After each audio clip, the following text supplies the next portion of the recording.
Hello, sleepy person. Tonight I'll be your guide into sleep, or, as many of our characters would have called it, the realm of Morpheus. Before we begin, don't forget to subscribe, leave a like, and tell me in the comments. What time is it where you are right now? Thank you for being here. Now let's begin our journey into ancient Greece. Get comfortable and close your eyes. Night in ancient Greece was truly dark. Not the kind of darkness a modern city knows, where streetlights, glowing windows, phone screens, and the distant hum of traffic still soften the edges of the night, but a heavy, almost physical darkness. The kind that changes the sound of the world after sunset. The stone streets slowly released the heat of the day. Wooden ships drifted quietly in crowded harbors. Somewhere far away, dogs barked into the silence, while the scent of olive oil, smoke, and sea salt drifted between narrow homes and alleyways. People tried to close their doors early, not because the night felt romantic or peaceful, but because darkness made the ancient world feel unpredictable. For the people of the Greek cities, mythology was never just a collection of stories. The gods were woven into everyday life. They appeared in illness, failed harvests, violent storms, strange dreams, sudden madness, disappearing ships, and even in ordinary moments most modern people would barely notice. Before a sea voyage, rituals were performed. Before sleep, offerings were left behind. During droughts, entire processions crossed the cities, while rumors of bad omens spread through markets, workshops, and harbors for weeks at a time. The ancient world itself was built in a way that left very little distance between reality and myth. Most people never traveled farther than a handful of nearby cities. They didn't understand disease. They didn't know what existed beyond distant seas. And they lived with constant uncertainty. In a world where a storm could erase an entire trading expedition, and a simple infection could turn a strong, healthy person into someone helpless within days. Against that backdrop, stories about monsters, curses, strange creatures, and furious gods did not seem absurd at all. If anything, they helped explain a world that already felt frightening enough on its own. Today, many Greek myths are remembered almost like elegant fairy tales from school books. People think of heroes, labyrinths, wax wings, sea monsters, and mysterious oracles, but rarely stop to consider how unsettling, disturbing, and sometimes deeply cruel these stories must have felt to the people who truly believed them. Some myths revolved around endless punishment, where a person was condemned to meaningless labor forever. Others told stories of madness, transformation, human sacrifice, or creatures lurking somewhere beyond the edges of known sea routes. And the deeper historians studied ancient Greece, the clearer it became that mythology reflected far more than imagination. It reflected the real fears of the ancient world. Even the gods in Greek mythology rarely behaved like wise protectors of humanity. They were impulsive, jealous, cruel, and often completely indifferent to human suffering. Today, we usually imagine ancient Greece through white marble statues, philosophers, sunlit coastlines, and stories about the birth of democracy. But at night, that world looked very different. Beyond the glow of the temples stretched dark roads, empty hills, restless waves, and endless stories about gods, curses, and strange beings that were not entertainment to the people of the ancient Mediterranean, but part of reality itself. And that is why the myths of ancient Greece still feel so strange today.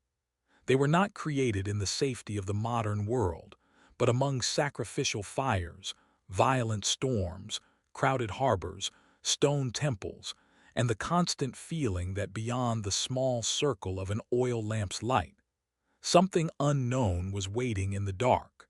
Our first myth is a surprisingly strange one. Men who were turned into dolphins. Sounds intriguing, doesn't it? Then let's begin. A heavy wooden ship moved slowly along the coastline, careful not to drift too far into open water. Even experienced sailors preferred to keep land somewhere on the horizon, especially toward evening, when the light began to drain quickly from the sea. The wooden hull groaned softly against the waves. Ropes creaked in the wind.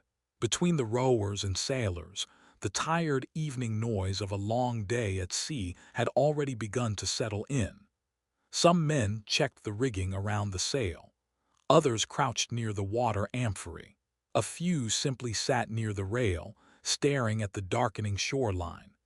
That was when one of the sailors noticed a man standing on the coast. He stood alone among the rocks, almost perfectly still, as though he had been waiting for them. He carried no weapon, no traveling bag, no armor. Even from a distance, it was obvious he looked nothing like a fisherman or an ordinary merchant. His clothes seemed far too clean and carefully arranged for someone wandering the coastline alone. The sailors began quietly talking among themselves. People rarely appeared in places like this without company, and when they did, it often meant profit. The ship slowly drifted closer to shore. The stranger climbed aboard calmly, without resistance, as if he had known all along they would take him with them. Some of the crew immediately began discussing how much money they might get for him at the next port. Slave trading was such an ordinary part of Mediterranean life that the conversation barely seemed unusual to anyone on board. Someone suggested the stranger might belong to a wealthy family. Others laughed at his long hair and elegant clothing. But almost immediately, one of the older sailors sensed something was wrong. Later versions of the story would describe him as the helmsman, the man who understood the sea, the wind, and the behavior of ships better than anyone else aboard. Men like that often notice things others ignored. He was the first to say they should let the stranger go. The man was too calm, too observant, and most unsettling of all, he did not seem frightened in the slightest. The others only laughed. The ship was already moving away from shore. Waves struck softly against the hull. The mast groaned in the wind while the sky above the sea slowly darkened. The stranger sat quietly near the rail without speaking. He asked for no water. He asked no questions. He made no attempt to escape. And then the smell appeared. At first, someone assumed one of the amphorae had cracked open. But this was not the smell of seawater or fish that usually soaked into ships after days at sea. The air slowly filled with the heavy sweetness of wine, as though dozens of jars had been uncorked somewhere nearby all at once. One sailor stood to inspect the cargo. Every amphora was still sealed shut. The scent only grew stronger. The helmsman looked back at the stranger. He still sat calmly beside the rail, one hand resting against the wood, staring silently into the dark water beside the ship. Then the wind began behaving strangely. The sail suddenly collapsed, then filled again moments later, even though the sea itself remained calm. And then one of the sailors screamed. Vines were slowly crawling up the mast. Thin green stems twisted directly out of the wood itself, wrapping around ropes and beams. Several men rushed forward, trying to tear the plants away, but the vines kept spreading across the ship as though they were growing in real time. Heavy clusters of grapes began appearing between the leaves. Someone cursed and reached for a knife. By now, even the most stubborn sailors understood that something deeply unnatural was happening. The ship no longer felt like an ordinary ship. The air had become thick and heavy. The sound of the sea itself seemed strangely distant. All that remained was the groaning of wood and the breathing of the men gathered around the stranger. That was when he finally stood up. Later, none of the sailors could fully explain what changed about his appearance. Some versions of the story claimed wild animals suddenly appeared beside him. Others said strange sounds echoed around the ship, noises that sounded like laughter and growling at the same time. Some swore they saw a massive cat pacing slowly between the amphorae. Others claimed wreaths of ivy appeared around the mast. But nearly every version agreed on one thing: the crew panicked. Some reached for oars. Others scrambled toward the ropes. One sailor even tried to attack the stranger with a knife, only to stumble backward as though he had suddenly realized he was no longer facing a human being at all. Men began shouting over one another, slipping across the wet deck, colliding in the narrow spaces between the cargo and the mast. The helmsman no longer argued with anyone. He simply stepped aside and watched the chaos unfold with the expression of a man who had understood the ending long before the others did. And then the sailors began jumping into the sea. Not together, not in any organized way, more like people trying to escape a fire inside a crowded room. One by one, they climbed over the rail and vanished into the dark water below. Some still tried clinging to the side of the ship. Others screamed into the night. But soon, all that remained around the vessel were splashing waves and fast-moving shadows beneath the surface. Later, the Greeks would say this was the moment the sailors became dolphins. To the ancient world, this did not sound nearly as strange as it does to us now. Dolphins were common in the Mediterranean Sea. They followed ships, appeared near wrecks, and seemed far too intelligent to be ordinary animals. Sailors often regarded them with a kind of uneasy superstition. And the man the crew had once dragged aboard for profit turned out to be Dionysus, the god of wine, madness, ecstatic rituals, and the loss of human control. And perhaps that was what frightened the ancient Greeks most of all. Not the transformation itself, not the miracle, but how quickly an ordinary ship, an ordinary voyage, and an ordinary evening at sea could suddenly become something utterly alien and impossible to explain. Second myth. The next myth from ancient Greece is familiar to almost everyone, which ironically makes it seem far less strange than it really is.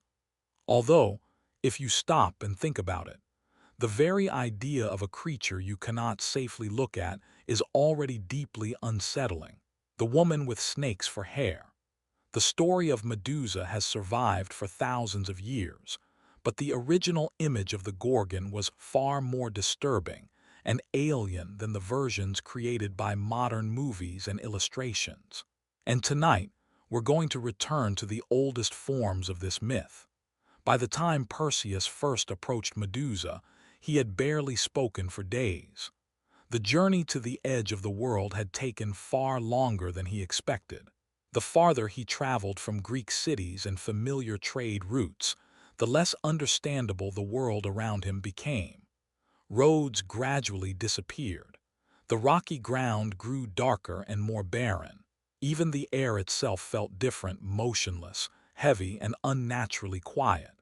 In Greek mythology, monsters rarely lived merely far away. They existed beyond the borders of ordinary human space, where known lands ended and something ancient, difficult to explain, and almost inhuman began. And that was exactly where Perseus was heading. Later generations would retell the story as a heroic adventure, but the earliest versions contain far more loneliness and dread than heroism. Perseus was still very young, with little experience, and much of his journey took him through places where, in the Greek imagination, nature itself had already stopped being safe for human beings. Before reaching Medusa, he first had to find the Gree, three ancient sisters who lived somewhere among rocks and mist at the edge of the ocean. They were so old that together they shared only one eye and one tooth, passing them back and forth between each other. Even that detail sounded deeply unpleasant to ancient listeners. The Greeks often associated extreme old age with something unsettling and almost supernatural, especially when it involved beings that existed outside the normal human world. Perseus searched for them for a long time among cold winds and jagged stone. In some versions of the myth, he approached them at night while the sisters were passing the eye between themselves. For a brief moment, one of them became completely blind, and that was when Perseus snatched the eye from their hands. The sisters immediately began stumbling among the rocks, feeling blindly across the ground while trying to understand where he had gone. Only then did they reveal the path to him. Beyond that point lay the land of the Gorgons. Even the Greeks themselves never described this place the same way twice. Sometimes it existed near the great ocean, sometimes among empty rocky lands far to the south. But almost every version preserved the same feeling of complete isolation. Nobody traveled there. There were no cities, no roads, no temples. Only wind, stone, and creatures people preferred not to speak about more than necessary. Medusa slept beside her sisters. That detail matters, because over time the image of Medusa would change dramatically through theater, painting, and modern cinema. But in the earliest myths, the horror did not come from pursuit or battle. It came from the simple presence of the Gorgon herself. Her gaze was believed to be so dangerous that a person literally lost ownership of their own body, turning into stone. And for the Greeks, this was not simply a beautiful curse. Stone represented complete stillness, the absence of life, and the impossibility of ever returning. Perseus already knew he could not look directly at Medusa, so he moved almost blindly, relying on the reflection in his polished shield. At night, this became even more difficult. In some versions of the story, stone figures of humans and animals lay scattered around the area, remnants of those who had arrived before him. Some had frozen with their hands raised. Others looked as though they had tried to flee, but failed to take more than a few steps. Everything around Medusa felt like a place where movement itself had suddenly stopped forever. Even Perseus's approach unfolds very slowly in the myth. He does not charge forward like the hero of a modern action film. He carefully steps over stones, tries not to make noise, barely breathes, and constantly watches the shield's reflection. Even the weapon in his hands feels heavy and awkward. In some versions of the story, the gods assist him, not because Perseus is impossibly powerful, but because an ordinary human being simply could not approach a creature like Medusa alone. And when he finally comes close enough, everything happens quickly.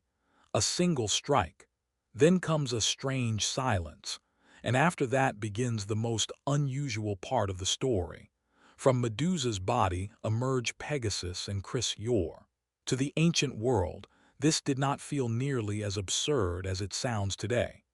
Greek mythology constantly merged death, birth, and transformation into one continuous process.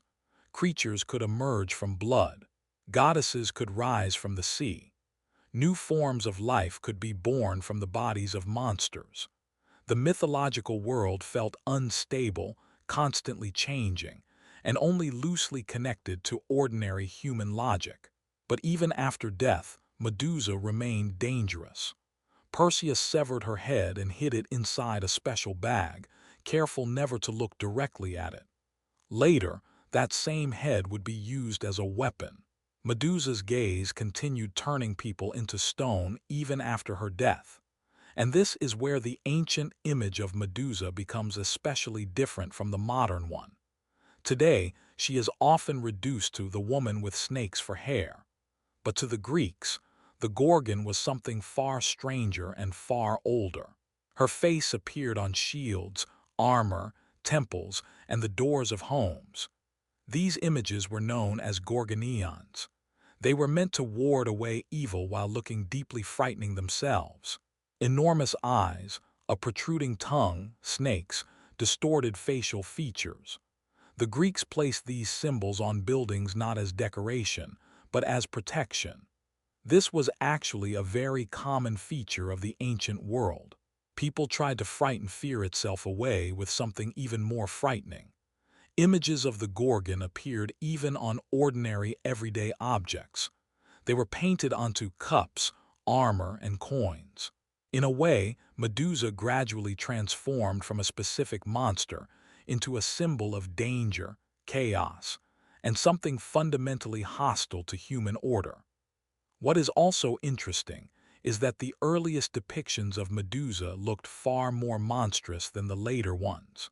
Over time, artists began giving her a more human and even beautiful appearance, but the oldest gorgonians were almost deliberately ugly, bulging eyes, animal-like fangs, a strange half-beast appearance designed to create physical discomfort in the viewer. And this reveals something important about how many Greek myths actually worked. They were rarely built around the modern idea of good versus evil. Medusa was not a villain in the way modern stories usually define villains. She was more like part of a world where certain places should never be entered, certain beings should never be looked at, and certain forces disrupted the very structure of ordinary human life. Even the fear of sight itself in this myth feels incredibly ancient and almost primitive. Many cultures believed in the idea of an evil eye, a dangerous gaze, or forbidden visual contact. Looking directly at something divine, monstrous, or supernatural was often considered dangerous, and Medusa became perhaps the ultimate form of that fear, a being no human could physically look at without consequences. When Perseus finally leaves the place where the Gorgons slept, he moves as quickly as he can. In some versions of the myth, the two remaining sisters awaken and begin chasing him through rocks and mist. But even here, the story never turns into a fast-paced pursuit scene. Everything unfolds almost like a dream. Heavy air, the sound of wind, the glimmer of the shield, and the feeling that something ancient and deeply unnatural is moving through the darkness behind him. And perhaps that is why the story of Medusa survived for thousands of years. Not because of the battle, not because of the monster itself, but because it touches a very old human fear, the fear that some things are simply not meant to be seen at all. Third myth. The next myth from ancient Greece sounds like something imagined by a person who spent far too long staring at molten metal under the summer sun. The bronze giant that walked around an island, an enormous creature made entirely of bronze, endlessly circling the shoreline and making sure nobody came too close to the island. And what makes the story even stranger is that this myth appeared long before stories about robots, mechanical machines, or artificial beings. At the time, the ancient world was still almost entirely made of wood, stone, and human hands. And yet somewhere among those myths emerged the image of a metallic giant endlessly walking beside the sea.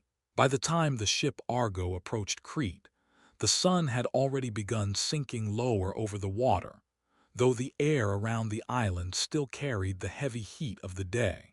After weeks at sea, the crew hoped to finally step onto solid ground, refill their water supplies, and escape, even briefly, the cramped wooden world of the ship, where people had spent days pressed together among ropes, damp timber, and salty wind. But almost immediately, the sailors noticed something strange along the shore. At first it looked like movement between the rocks. Something large was slowly making its way along the coastline, occasionally disappearing behind cliffs before emerging again farther down the beach. From a distance, the figure almost looked human, but it was far too large to be a man, and only when it came closer to the water did they realize its entire body reflected sunlight like polished metal. It was Talos. In later retellings, he is usually described simply as a bronze giant, but for the ancient Greeks, the very image of such a being was profoundly strange. Bronze was the material of weapons, armor, tools, and statues. It was used to make helmets, spears, shields, and sacred figures of the gods. But the idea that a bronze statue could move, walk, and guard an entire island must have felt deeply unsettling, especially when imagined in the reality of the ancient world. Talos was not a fast creature. He did not leap, sprint, or attack without warning. In fact, almost every description emphasizes how slowly he moved. He walked around the island again and again like part of some endless mechanism. His footsteps were heavy. Some versions of the myth claimed stones crumbled beneath his feet. Sailors aboard ships watched the enormous figure appear slowly along the coastline, disappear behind cliffs, and then emerge again farther away. And strangely, it was this slowness that made Talos feel so unnerving. He did not resemble an ordinary monster. He felt more like part of the island itself, like a moving tower, or a living machine endlessly repeating the same task forever. According to the myth, Talos protected Crete from intruders. Whenever enemy ships approached the shore, the giant hurled massive stones down at them. And in some versions of the story, he heated his bronze body beneath the sun until it became so hot that he could literally burn anyone who came too close. To an ancient listener, that detail would have sounded especially unpleasant, because bronze under the Mediterranean sun genuinely became dangerously hot very quickly. Anyone who had worn armor or worked with metal during summer understood exactly how scorching bronze surfaces could become. Because of that, Talos did not feel like an abstract fantasy. He felt physically dangerous, heavy, real.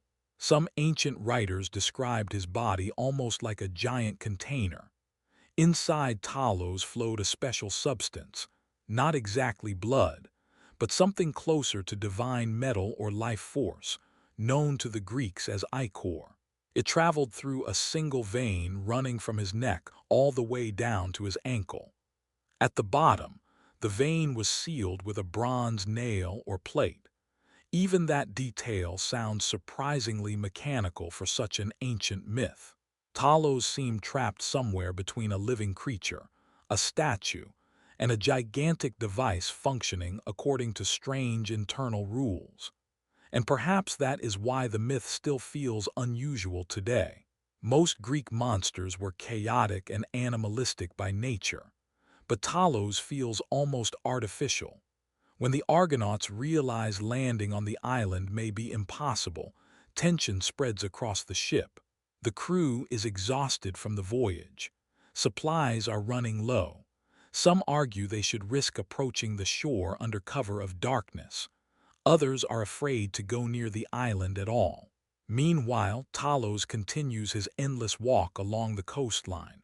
And honestly, the scene is not difficult to imagine. Dark water, a wooden ship rocking slowly against the waves, and somewhere among the cliffs, an enormous metallic figure occasionally illuminated by the fading light of the setting sun. In later versions of the myth, Medea appears. She is the one who ultimately helps the Argonauts defeat the giant. But even here, the story never becomes a heroic battle in the modern sense. Everything happens through trickery, exhaustion, and Talos' own vulnerability.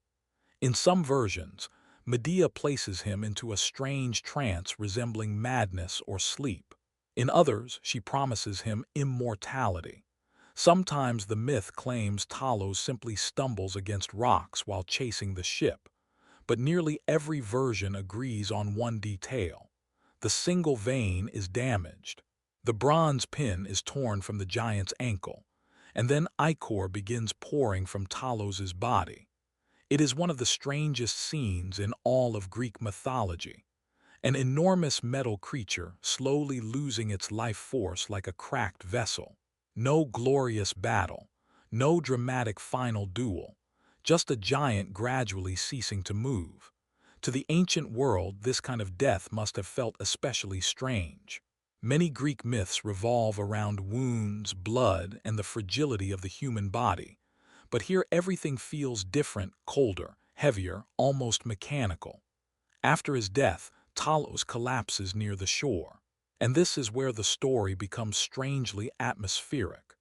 The gigantic bronze body remains lying among the rocks beside the sea, heating beneath the sun during the day and cooling again at night. The Argonauts are finally able to land on the island, but the image of the motionless giant lingers quietly at the edge of the story, as though the ancient world briefly revealed something too strange even for its own mythology. Interestingly, some historians later tried explaining Talos through the real technologies of ancient Crete. The island was genuinely famous for advanced architecture, engineering, and sophisticated bronze craftsmanship. Perhaps stories of the giant grew from the impression that Cretan fortresses, statues, and mechanisms left on foreign visitors. But even if that is true, the myth still remains remarkably unusual, because Talos is not simply a monster. He is one of the earliest ancient fantasies about something artificial, enormous, and fundamentally inhuman, endlessly carrying out its task beside an empty Mediterranean shoreline beneath the burning sun. Fourth myth, the next myth from ancient Greece, was so dark that even the Greeks themselves told it with a particular sense of unease. The endless punishments of the underworld. Stories about people condemned to perform meaningless and painful labor forever deep beneath the earth, without rest, without sleep, without an ending. And perhaps these myths reveal better than anything else how strange and merciless the ancient Greeks imagined the afterlife to be. Deep underground, far beyond the world of the living, lay the kingdom of Hades. For the ancient Greeks, the underworld was not a place of fire, demons, and endless torture in the modern sense. In fact, it felt much quieter, colder, and emptier than that. Most of the dead simply existed there as faded shadows of themselves. They drifted slowly beside dark rivers, holding onto fragments of memory from their previous lives while gradually becoming something pale, distant, and almost colorless. And that was exactly what made the Greek underworld so unsettling. Almost nothing happened there. There was no hope of returning, no sense of fair reward. Even great heroes often became little more than weak shades wandering among the rocky shores of underground rivers. But the worst fate belonged to those the gods chose to punish. One of them was Sisyphus. During his life, he was known as a clever, cautious, and deeply dangerous man. In some myths, Sisyphus ruled the city of Corinth and became famous for constantly deceiving gods, travelers, and even death itself. To the Greeks, this kind of cunning inspired both admiration and suspicion. People respected intelligence, but they also understood that anyone who tried to outsmart the natural order of the world rarely ended well. According to the myth, Sisyphus once managed to do something impossible. When Thanatos, the embodiment of death, came for him, Sisyphus tricked him and chained him up. For a brief time, people simply stopped dying altogether. Old men continued living. The severely ill could not die. Wounded soldiers remained trapped somewhere between life and death. And gradually, the world itself began to break apart. The Greeks loved details like this. In many myths, attempts to disrupt the natural order never lead to freedom or happiness. Instead, reality itself begins to feel unstable, distorted, and wrong. Eventually, the gods were forced to intervene. Thanatos was freed, and Sisyphus was finally sent to the underworld. But even there, he tried to cheat the system one more time. Before his death, he deliberately instructed his wife not to perform the proper burial rituals. To an ancient Greek, this would have seemed extremely dangerous and deeply unnatural. Proper burial was considered essential for entering the world of the dead. Without it, the soul could not peacefully pass into the kingdom of Hades. Once Sisyphus arrived in the underworld, he began complaining to Persephone that he had been buried improperly. He begged the goddess to allow him to return to the world of the living for only a few days, so he could punish his wife for neglecting the rituals. And Persephone agreed. Of course, Sisyphus never intended to return. For a while he lived once more among the living, enjoying sunlight, food, and ordinary human life again. But escaping death forever was impossible. Eventually, the gods forced him back into the underworld. And that was when the punishment began, the punishment that would later become one of the most famous images in all of Greek mythology. Sisyphus was condemned to push a massive stone up a steep hill. The description of the punishment is remarkably simple. There is no blood, no monsters, no elaborate torture, only physical labor. A stone, a slope, repetition. Each time Sisyphus nearly reached the top, and each time the stone rolled back down again. Then everything began from the beginning. To modern audiences, the myth often feels like a philosophical metaphor, but ancient Greeks experienced the story in a far more physical way. They understood exhausting manual labor intimately. Much of the ancient world depended on endless repetitive work. Carrying water, lifting stones, hauling wood, moving grain, building walls. Many tasks had to be repeated endlessly without any visible sense of progress.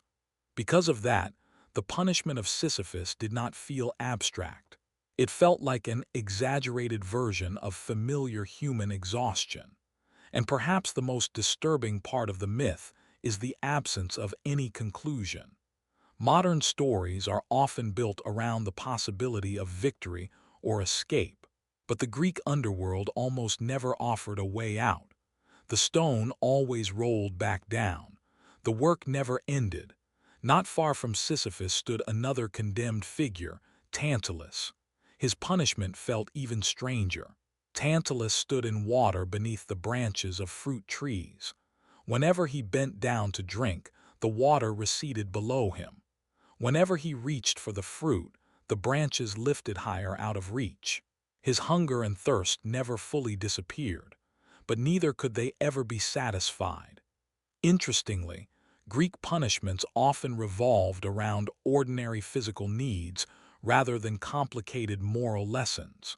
The suffering focused on the body itself: exhaustion, hunger, thirst, sleeplessness, and the inability to stop. For the ancient world, this felt especially horrifying because everyday life was already intensely physical and difficult. People constantly depended on crops, water, food, and the condition of their bodies. A famine or drought could destroy an entire city within a single season. And so the myth of Tantalus touched a very old human fear: seeing relief directly in front of you while remaining forever unable to reach it. Deeper within the underworld was Ixion. His punishment felt even stranger and almost mechanical. Ixion was bound to a gigantic spinning wheel that turned endlessly in the darkness of the underworld. Some ancient writers imagined the wheel as fiery. Others described it as metal or wood. But nearly every version emphasized the same thing: the wheel never stopped moving. And once again, this reveals something very characteristic about the Greek idea of punishment. Endless repetition frightened the Greeks far more than sudden bursts of violence. Their underworld was filled not with monsters, but with routine pushed to the level of absolute nightmare. Even Hades himself rarely appeared as an active villain in the myths. He felt more like the grim ruler of an enormous system operating according to ancient and unchangeable laws. The rivers continued flowing. The dead continued drifting through the darkness. Charon continued ferrying souls across the water, and the condemned continued performing their meaningless labor. That is why stories about the Greek underworld still feel so strange today. They contain very little of the dramatic structure modern audiences expect. Nobody delivers heroic speeches. Nobody saves the world. The underworld of ancient Greece functions more like a vast cold mechanism where a person gradually loses not only freedom, but even the possibility of changing anything at all. And perhaps that was what frightened ancient listeners most.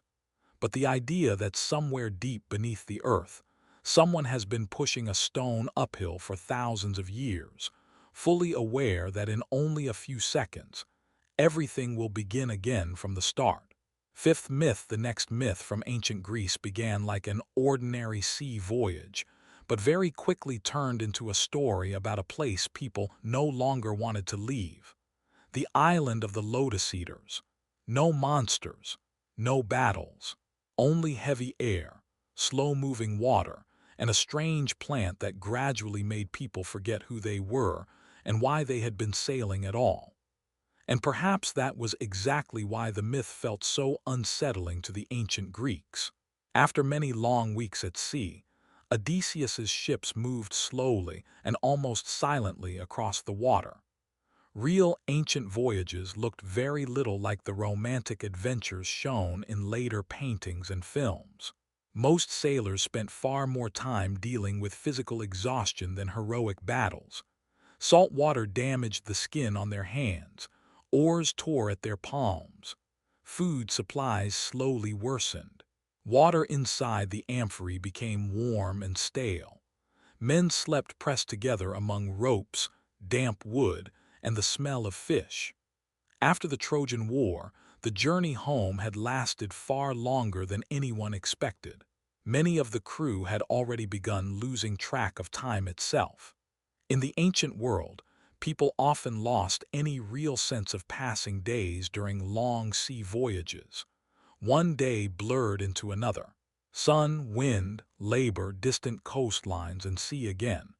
It was in exactly that state that Odysseus's ships approached the unfamiliar island. At first, it seemed peaceful. There were no cliffs, no storms, no obvious signs of danger. The shore was green.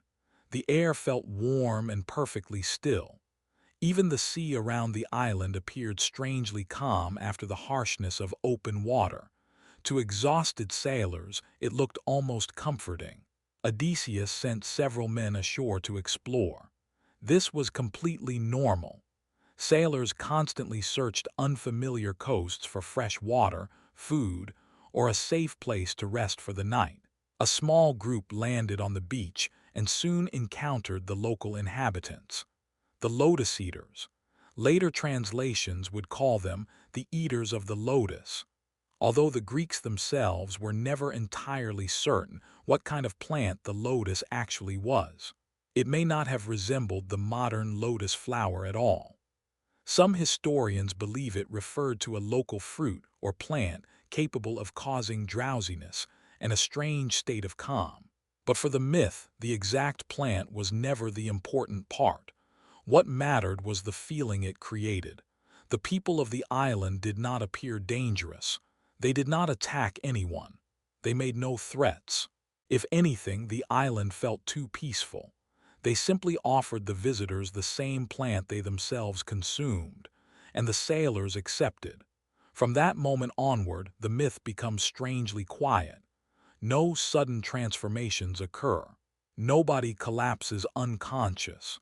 The men simply begin changing little by little. They sit beneath the shade near the shore. They stop hurrying. They look at the sea without the tension they once carried. Conversations become slower. Some begin smiling without reason. Others lie down directly on the warm stones beside the water.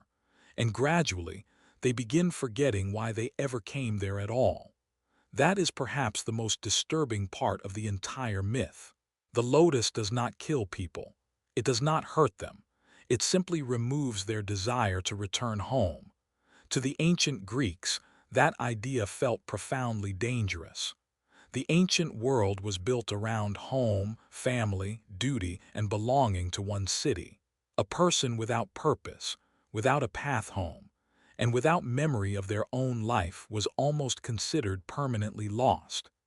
Even Odysseus himself is often portrayed not as a flawless hero, but as a man desperately trying to hold onto the direction of his journey among endless seas and unfamiliar shores. And the island of the lotus eaters offered the exact opposite. Do not struggle. Do not return. Simply remain here. Some of the sailors surrendered to the feeling almost immediately. They refused to return to the ships. They no longer wanted to continue the voyage. They did not want storms, sails, endless labor, or exhaustion anymore. And honestly, to an ancient listener, that temptation probably felt very understandable. After months of brutal travel, the idea of a warm shore, freedom from obligation, and the complete disappearance of anxiety would have sounded deeply seductive. And that was exactly what made the myth frightening.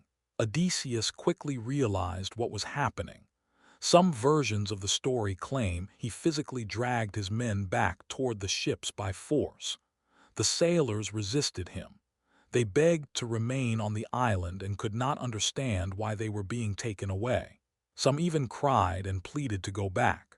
So Odysseus ordered them tied to the benches of the ships. Then the fleet immediately sailed away from the island. What makes this myth especially interesting is how little traditional violence it contains. There are no monsters, curses, or bloody punishments, and yet the atmosphere remains deeply unsettling precisely because of its calmness. The island of the Lotus Eaters feels almost dreamlike compared to the far more brutal myths surrounding it. The entire image is built from warm air, drowsiness, slow waves, the disappearance of fear, and the gradual erosion of memory itself. And perhaps that was exactly why the story felt so strange to the ancient Greeks. They deeply distrusted anything capable of separating a person from self-control, duty, and their place in society. Losing memory was not viewed merely as illness. It was seen almost as the destruction of the self. And ancient sailors genuinely did encounter unfamiliar plants, strange foods, and unusual physical states during long voyages. The Mediterranean connected dozens of climates, cultures, and coastlines. Sailors constantly returned with stories about mysterious islands, unfamiliar peoples, and strange natural phenomena. Against that background, the myth of the Lotus Eaters may have felt less like pure fantasy and more like an exaggerated version of very real fears, especially at night.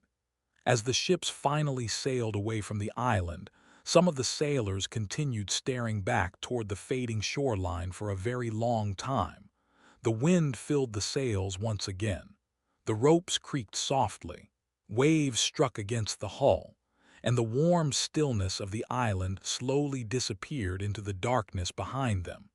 And perhaps the worst part was this: some of the crew still wanted to go back. Sixth myth, the next myth from ancient Greece, began with a labyrinth built deep beneath a palace, where a person very quickly stopped understanding where they were even going. The labyrinth beneath Crete, the story of a creature with the body of a man and the head of a bull, has long since become something close to a children's tale. But the original myth was far more unsettling, because the true fear came not only from the Minotaur itself, but from the feeling of a place no one could escape. On Crete, summer still felt heavy even at night. The stone walls of the palace slowly released the heat they had absorbed during the day. The air barely moved. Narrow inner corridors remained filled with the smell of oil, dust, and sun-warmed limestone. The palace of King Minos was so enormous and complicated that foreigners could easily become lost inside even during daylight. Hundreds of rooms, stairways, storage chambers, passageways, and courtyards connected together in ways that felt strangely confusing. That is why, centuries later, some historians would suggest that the very idea of the labyrinth may have emerged from real Cretan architecture. But in the ancient myth, the labyrinth was something much darker. Deep beneath the palace existed a place people avoided entering unless absolutely necessary. A vast network of corridors, turns, and stone chambers designed so that anyone inside would quickly lose all sense of direction. There was almost no natural light. The air became colder and more damp the farther inward a person traveled. Sounds echoed strangely against the walls, making footsteps seem closer or farther away than they truly were. And somewhere within that darkness lived the Minotaur. According to the myth, the story began long before the labyrinth itself existed. King Minos once asked Poseidon for a sign proving that the gods supported his rule. In response, a magnificent white bull emerged from the sea, so beautiful and unnatural that Minos was meant to sacrifice it to the gods. But instead, he decided to keep the animal for himself. In Greek mythology, decisions like that almost always ended badly. Violating ritual obligations, attempting to deceive the gods, or claiming something meant for them inevitably disrupted the balance of the world. As punishment, Poseidon caused Minos's wife, Pasiphae, to develop a strange and unnatural desire for the bull. Even the ancient Greeks told this part of the myth with visible discomfort. The story immediately moves beyond normal human behavior and into something deeply wrong and almost diseased. To conceal what was happening, Pasiphae turned to Daedalus. This is an important figure in the myth, an inventor, architect, and craftsman whom the Greeks both admired and slightly feared. In many ancient stories, engineers and creators drift dangerously close to forbidden knowledge. They build things ordinary humans were never meant to create. It is Daedalus who constructs a strange wooden device inside which Pasiphae hides in order to approach the bull. Later, the Minotaur is born, a creature with the body of a man and the head of a bull. Interestingly, for the ancient world, the image of the bull carried extremely heavy symbolism. On Crete, bulls were associated with power, ritual, and danger. Real ceremonies and dangerous athletic games involving massive bulls genuinely existed there. Even frescoes discovered by archaeologists thousands of years later depict people leaping over bulls during ritual performances. Because of that, the Minotaur did not feel like a random monster. It felt deeply connected to the very identity of Crete itself. Over time, the creature becomes too dangerous to keep near human society. So Minos orders Daedalus to build the labyrinth. And this is where the myth becomes especially strange. The labyrinth is not simply a prison. It is designed as a space that becomes part of the punishment itself. Inside, a person loses the ability to orient themselves. Directions stop meaning anything. Every corridor resembles the previous one. Some ancient writers describe the labyrinth almost like a living organism. The air inside felt suffocating. Smoke from torches gathered quickly. People heard echoes of their own footsteps and could no longer tell where sounds were truly coming from. The deeper someone traveled, the harder it became to maintain any sense of space at all. And somewhere far within those stone passages, the Minotaur moved through the darkness. What is interesting is that the Minotaur itself actually appears surprisingly little in most versions of the myth. It is rarely described in detail. We do not know exactly how it lived inside the labyrinth, how much time it spent in darkness, or what its habits were. And perhaps that uncertainty is exactly what makes the myth so disturbing. The true horror is not the constant attack of the monster. It is the expectation of eventually encountering it. Every few years, Athens sent young men and women to Crete as tribute to Minos. They were lowered into the labyrinth, and none of them ever returned. An important detail: the myth says very little about the killings themselves. The Greeks understood that uncertainty could be far more frightening than detailed violence. Simply imagining young people walking deeper underground with torches was already disturbing enough, especially considering what real underground spaces in the ancient world actually felt like. Without sunlight, people lost all sense of time very quickly. The air became heavy. Stone walls began looking identical. Even small groups could panic easily inside a complicated system of corridors. That is why the story of Theseus felt so important. When he arrives on Crete, Minos's daughter Ariadne helps him survive inside the labyrinth. She gives him a ball of thread. Today, that detail feels almost symbolic, but for the ancient world, it was entirely practical. The only way to escape a maze of passages is to preserve the path back out. Theseus slowly unravels the thread as he descends deeper beneath the earth. The farther he goes, the quieter everything becomes. The torch crackles from lack of air. Somewhere in the darkness, movement can be heard. Sometimes it sounds as though something ahead is breathing. Sometimes the sound seems to come from behind him instead. And somewhere in the darkness waits the Minotaur. The confrontation itself is described surprisingly briefly in the myth. No long battle, no dramatic speeches. Theseus finds the creature and kills it. But even after that, the story still does not feel victorious, because the real challenge is escaping. Theseus follows the thread back through the same corridors, where only moments earlier a creature born from human fear, broken ritual, and something deeply unnatural inside the mythological world itself had been wandering in the dark. And perhaps that is why the story of the labyrinth survived for so many centuries. Not only because of the monster, but because it touches a very old human fear, the fear of spaces where people lose their sense of direction, stop understanding where they are supposed to go, and begin feeling that absolutely anything might be waiting beyond the next turn.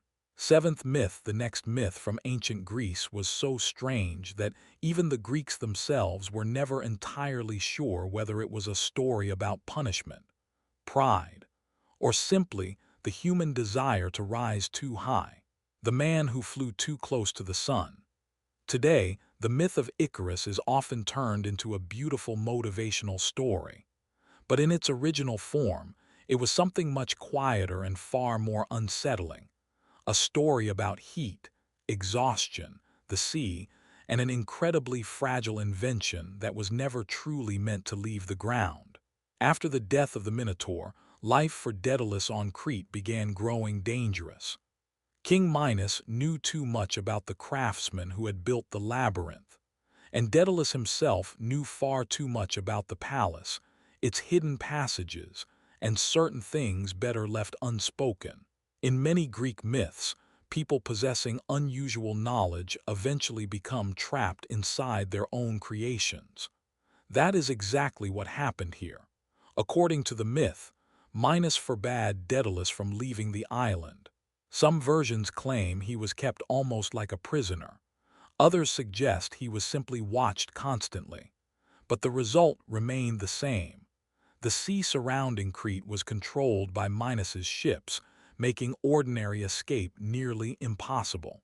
So Daedalus begins searching for another way out. It is important to understand what kind of person he is in Greek mythology. Daedalus is not a wizard or a heroic warrior in the modern sense. He is, above all else, a craftsman, an engineer, a man accustomed to working with his hands, studying materials, and solving problems practically. That is why the idea of flight does not emerge like magic. It feels more like the result of long, exhausting labor. Daedalus begins gathering feathers, large feathers from seabirds, smaller ones from gulls and the coastal birds constantly circling the cliffs of Crete. He sorts them by size, spreads them across the floor, and slowly binds them together. To an ancient listener, this would have felt like an intensely physical scene. But a man sitting in a hot room beside the sea surrounded by wood, thread, wax, and feathers. The wax had to be softened repeatedly by hand. Under the Mediterranean heat, it quickly became sticky and unstable. The feathers needed to be attached carefully enough to vaguely resemble the wings of a bird. Even inside the myth itself, the invention feels fragile. And perhaps that is exactly what makes the story so unsettling. Daedalus does not build a perfect machine. He is literally trying to assemble the possibility of escape out of whatever materials happen to exist around him. Nearby the entire time is his son, Icarus. Later paintings often portray Icarus as almost fully grown, but in some ancient versions he is much younger, more like a teenager who does not fully understand how dangerous his father's invention truly is. While Daedalus works, the sea can be heard beyond the windows. Workers drag stones through the palace grounds. Gulls cry overhead. Waves crash against cliffs somewhere below. And inside a quiet room, a man attempts to build something that should not exist in the normal world at all. When the wings are finally complete, Daedalus begins teaching his son how to use them. It is one of the quietest and most tense scenes in the entire myth. He warns Icarus not to fly too high. The sun will melt the wax, but flying too low is dangerous as well. Sea spray will soak the feathers and make the wings too heavy to hold him. Even flight itself feels less like freedom and more like the constant struggle to maintain an impossibly delicate balance. At dawn, they leave Crete behind. Ancient Greek writers rarely describe the moment of takeoff as beautiful or heroic. In fact, many details make the scene feel awkward and physically uncomfortable. The massive handmade wings are difficult to move. Air currents near the cliffs shift unpredictably. Sea winds constantly change direction, but gradually they do begin rising above the water. At first, Icarus flies beside his father. Beneath them, the sea moves slowly in the morning light. Fishing boats appear tiny below. The cliffs of Crete begin disappearing behind them. For a person of the ancient world, the very idea of seeing all this from above would already have felt almost impossible. And this is where the atmosphere of the myth slowly begins to change. At first, Icarus simply feels exhilaration. The wind grows stronger. Movement begins feeling easier. After hours above the sea, the original fear slowly fades away. And with it, caution disappears too. This is an incredibly human part of the story. Many Greek myths revolve around the moment when a person stops recognizing the boundaries of danger. Icarus begins climbing higher. The Mediterranean sun has already grown heavy and brutal overhead. The air changes. The wax slowly begins softening, but the myth contains no sudden dramatic moment. Nobody screams, "You're too high." There is no explosive catastrophe. Instead, everything happens slowly. First, a single feather falls loose, then several more. Icarus probably does not even understand what is happening at first. The wind continues holding him aloft for a little while longer, but the structure is already beginning to fail.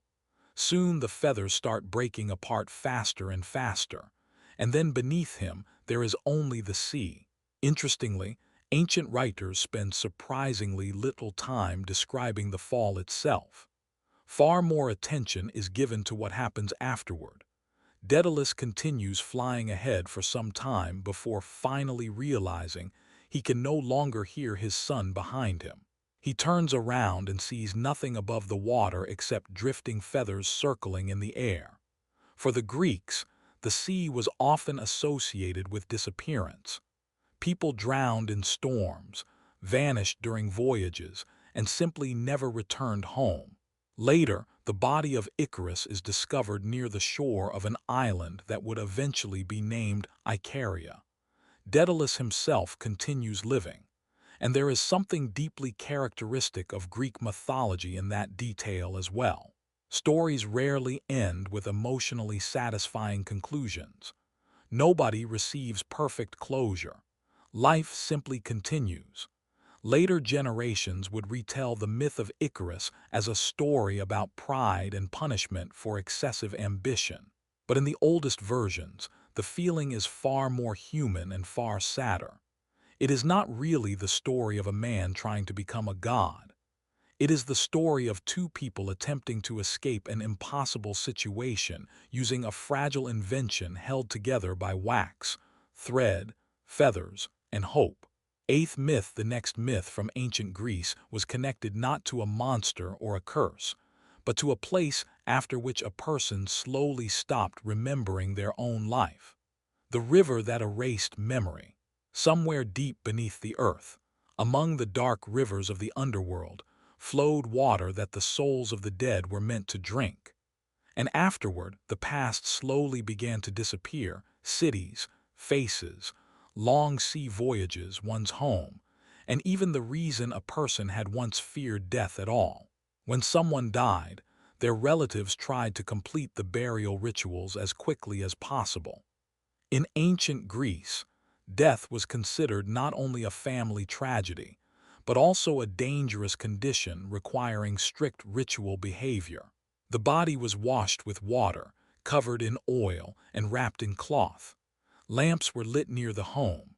Relatives and neighbors gathered before dawn while the streets still remained cool and empty after the night. Everything revolved around one important idea. The dead person needed to cross correctly from the world of the living into the world of the dead. Otherwise, something could go wrong. The Greeks were deeply afraid of improper death. A person left without burial, drowned at sea, or abandoned far from their homeland was considered especially unfortunate. Souls like these were believed to wander for long periods without finding the path into the underworld.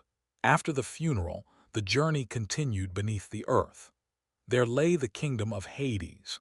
In later interpretations, the underworld sometimes became something resembling dark fantasy filled with monsters and fire. But the ancient Greeks imagined it as far quieter and stranger than that. Most souls simply drifted slowly among shadows, rivers, and stone shores. There was no sense of eternal war between good and evil. Instead, the underworld felt distant, cold, and almost empty, a place where people gradually lost their connection to the life they once knew. Eventually, the souls arrived at the rivers of the underworld. There were several of them. One river was crossed with the help of Charon. Another was associated with sorrow. Another with the sacred oaths of the gods. But the strangest river of all was Lethe, the river of forgetfulness. According to the myths, the dead were meant to drink from it, and afterward memories began fading little by little. A soul might still remember once living among people, seeing the sea, walking through familiar streets, speaking with someone important. But the details slowly became less clear. The names of places stopped meaning anything. Events from one's life began feeling distant and unfamiliar. Even a person's own name gradually stopped feeling important. To the ancient Greeks, this fate felt especially disturbing. The ancient world was built around memory. People constantly recited the names of ancestors, retold family histories, and tried to preserve the memory of dead relatives. Even grave markers often contained requests asking strangers to stop for a moment and remember the dead person briefly, because a forgotten person seemed to disappear completely. That is why Lethe was not viewed as an ordinary river.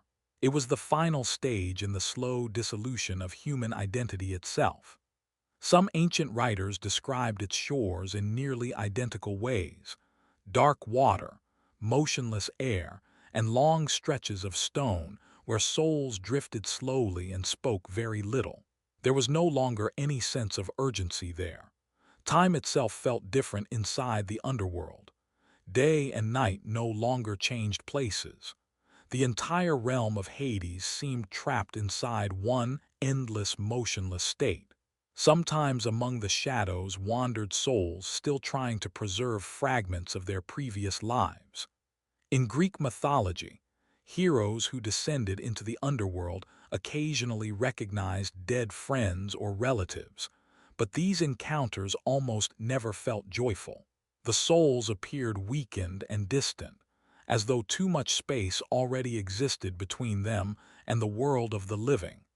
What especially unsettled the Greeks was that forgetting did not happen instantly. Lethe did not erase memory in a single magical moment. Instead, it slowly weakened everything connecting a person to their former life. Memories became softer, less certain, and the world of the living gradually began feeling distant and almost unreal. Some religious cults even imagined the opposite possibility. Initiated followers hoped to avoid the waters of Lethe entirely and instead drink from another source, the river of memory connected to the goddess Mnemosyne. Such souls were believed to preserve knowledge and memory even after death, but most of the dead were destined for Lethe, and it is very possible that this myth emerged from an entirely human fear. People had long noticed how illness, old age, and exhaustion slowly changed memory itself. Some forgot the faces of relatives. Others confused events from their own lives. In a world where history and identity were carried mostly through spoken stories, this felt especially frightening. And somewhere deep beneath the earth, the Greeks imagined a river after which the past no longer belonged to a person at all. Even heroes tried staying away from its waters, because sometimes a single drink was enough to make someone forget why they had entered the underworld in the first place.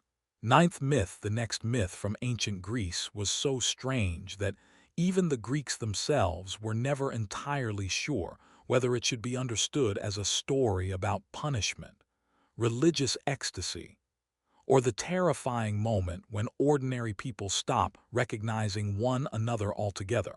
The women driven mad by Dionysus. For the ancient Greeks, this story felt especially disturbing not because of monsters or magic, but because everything inside it seemed far too close to real human life. Crowded streets, wine, sleepless nights, music, exhaustion, and the gradual loss of control over one's own mind. When people in Thebes first began hearing about Dionysus, most of the city did not take the stories seriously. Rumors of the new god arrived alongside travelers and merchants from the eastern Mediterranean. People spoke of strange nighttime rituals held deep in forests and mountains, of women with loose hair carrying torches through the dark, of loud music and ceremonies where participants entered states resembling both intoxication and collective madness. To a Greek city, all of this looked suspicious almost immediately. Daily life inside the ancient polis depended on order and constant self-control. People were expected to obey laws, participate in civic rituals, fulfill family duties, and maintain the ordinary structure of city life. Expectations surrounding women were especially strict. Most of their lives were meant to remain centered around the household and family. That is why rumors about women leaving the city at night to gather in the mountains already felt deeply unsettling long before anything openly violent occurred. At that time, the ruler of Thebes was Pentheus, a young king who distrusted the cult of Dionysus from the very beginning. To him, the stories surrounding the new god sounded like a dangerous mixture of superstition, drunkenness, and mass hysteria slowly spiraling out of control. And honestly, viewed through the eyes of an ordinary citizen, his reaction did not seem unreasonable. People inside Thebes were beginning to change. Women started leaving the city at night and climbing into the mountains. Some abandoned their homes, their families, and their ordinary routines. Citizens whispered that among trees and rocks they danced for hours beside fires beneath the sound of flutes and drums, seemingly untouched by exhaustion. People who had once lived perfectly ordinary lives now returned with dust covering their clothing, smoke lingering in their hair, and a strange emotional distance, as though life inside Thebes itself no longer seemed entirely important to them. Later, these women would become known as Maenads, or Bacchantes. What is interesting is that ancient myths almost never portray their condition as joyful or celebratory. Quite the opposite. Many scenes carry an atmosphere that feels heavy and deeply uncomfortable. People sleep poorly. At night, rumors spread through the city about moving torchlights high in the mountains. more and more citizens begin noticing unsettling changes in the behavior of relatives and neighbors. And Dionysus himself appears not as a cheerful god of wine and pleasure, but as a figure whose presence slowly weakens the ordinary structure of human life. In some versions of the myth, he arrives in Thebes personally. A calm young man with long hair enters the city among his followers and behaves as though he already knows resistance will ultimately prove useless. Pentheus orders him arrested, but almost immediately, strange things begin happening around the city. Unusual sounds echo through the palace. Torches begin burning too brightly. Servants flee outside in panic, claiming the walls themselves appear to move before their eyes. The atmosphere inside Thebes grows steadily more tense, although nobody can fully determine where the boundary lies between reality, rumor, fear, and collective hysteria. And that is what makes the myth so unsettling.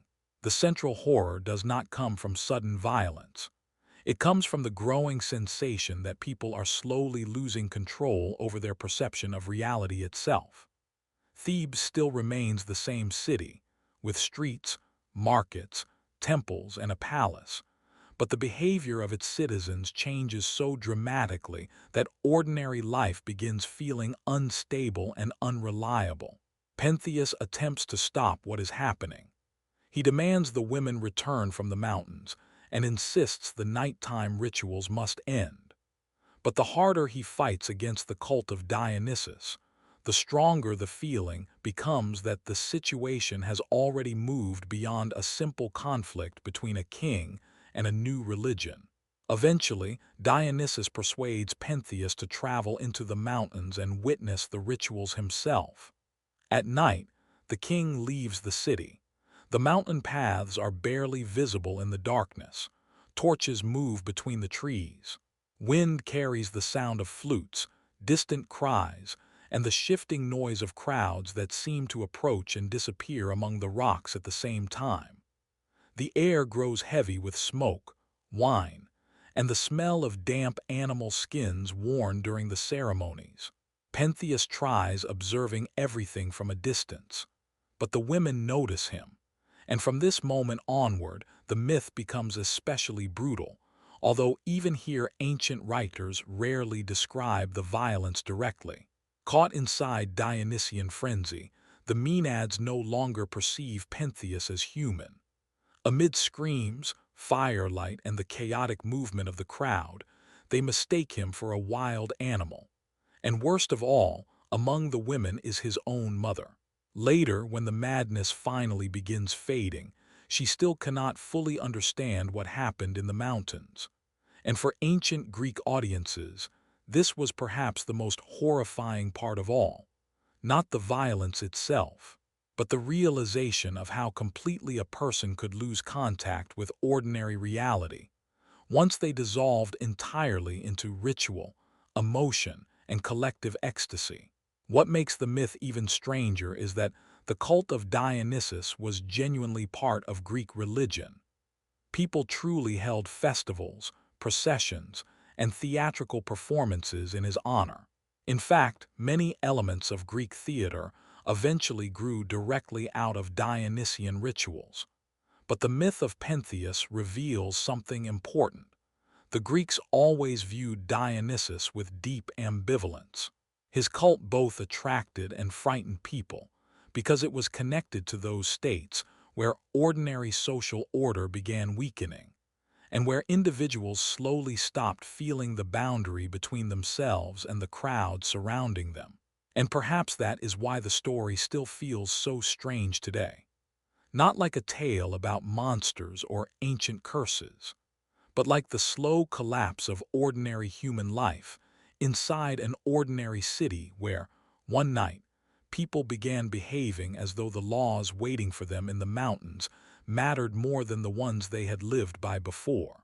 Tenth myth, the next myth from ancient Greece, was connected to beings sailors feared encountering while navigating narrow straits and dark stretches of sea near rocky coastlines. The creatures hidden at the edge of the world. Today, stories about Scylla, Charybdis, and the sirens are often treated simply as tales of sea monsters.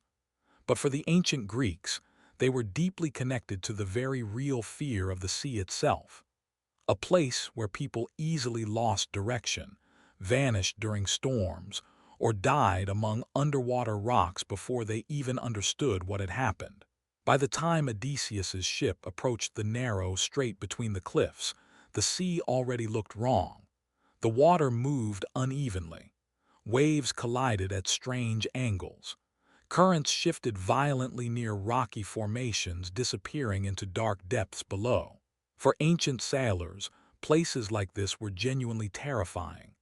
Most Mediterranean ships were relatively small and poorly suited for strong currents, hidden rocks, and sudden winds near the shore, especially at night. Even experienced crews tried passing dangerous waters as carefully as possible. Sailors watched the color of the sea, the movement of the waves, and the sounds echoing from the cliffs. A mistake of only a few meters could split open the hull and sink a ship within minutes. It was in places exactly like these that many ancient sea myths were born. According to the story, Scylla waited on one side of the strait, a creature hidden inside the cliffs above the water. The Greeks described her differently depending on the version of the myth, but nearly every account emphasized the feeling of something unnatural and difficult to see clearly. Some stories gave her multiple heads, long necks, and rows of teeth used to snatch sailors directly from passing ships. But what is interesting is that the myth almost never tries to fully show the monster itself. Instead, Scylla feels more like sudden movement among the rocks, a brief scream, and the disappearance of someone into darkness. To the ancient world, this felt disturbingly familiar. Sailors genuinely did vanish suddenly near dangerous coastlines. Strong currents could pull someone overboard in seconds. In darkness or fog, people disappeared among the waves while the rest of the crew often never fully understood what had happened. On the other side of the strait waited Charybdis, not a creature in the ordinary sense, but an enormous whirlpool periodically swallowing seawater along with anything nearby. Several times a day, the sea near the cliffs seemed to collapse downward into a violent rotating vortex. Even today, places like this genuinely exist in certain Mediterranean straits. For an ancient ship, encountering a powerful whirlpool could become catastrophic. A wooden vessel quickly lost control, turned sideways against the waves, and risked smashing against rocks before the crew could react. That is why the myth forces sailors into an impossible decision: pass closer to Scylla and lose several men, or risk losing the entire ship near Charybdis. Odysseus chooses Scylla, and that detail feels very characteristic of Greek mythology. There is no perfect solution. A person can only try surviving with the smallest possible loss. As the ship enters the strait, the crew already understands the danger surrounding them. Oars move faster. Sailors stare nervously toward the cliffs. Waves strike harder against the hull while currents begin dragging the vessel sideways. And then, from the darkness above the water, the heads of Scylla appear. The myth contains no long battle. Everything happens quickly and chaotically. Several men vanish from the deck before the others can even properly see the creature hidden among the rocks. Later, Odysseus describes the screams of his sailors as the most horrifying sound of the entire passage. To an ancient listener, the scene felt especially disturbing because of how physical it seemed. A narrow ship, cliffs directly beside the hull, the sound of crashing water, a cramped space where people cannot flee or properly fight. But even after surviving the strait, the voyage does not become safer. Soon afterward, Odysseus encounters the sirens. And here the myth suddenly shifts into a completely different atmosphere. In the earliest Greek traditions, the sirens looked nothing like modern depictions. Originally, they resembled strange bird-like beings connected to death, rocky shores, and songs associated with the underworld. Their danger came not from physical violence, but from their voices. According to the myth, the sirens sang so beautifully that sailors lost all caution and guided their ships directly toward the rocks. Interestingly, the idea behind this myth fits remarkably well with the reality of ancient sailing. During long voyages, people genuinely suffered from exhaustion, dehydration, sleeplessness, and the endless sound of the sea. At night or in heavy fog, strange noises easily distorted through echoes among cliffs and coastlines. In certain Mediterranean regions, wind moving through rocky formations truly does create eerie sounds. Odysseus already knows the danger ahead, so he orders his crew to seal their ears with wax. As for himself, he asks to be tied to the mast so he can hear the song of the sirens without steering the ship toward destruction.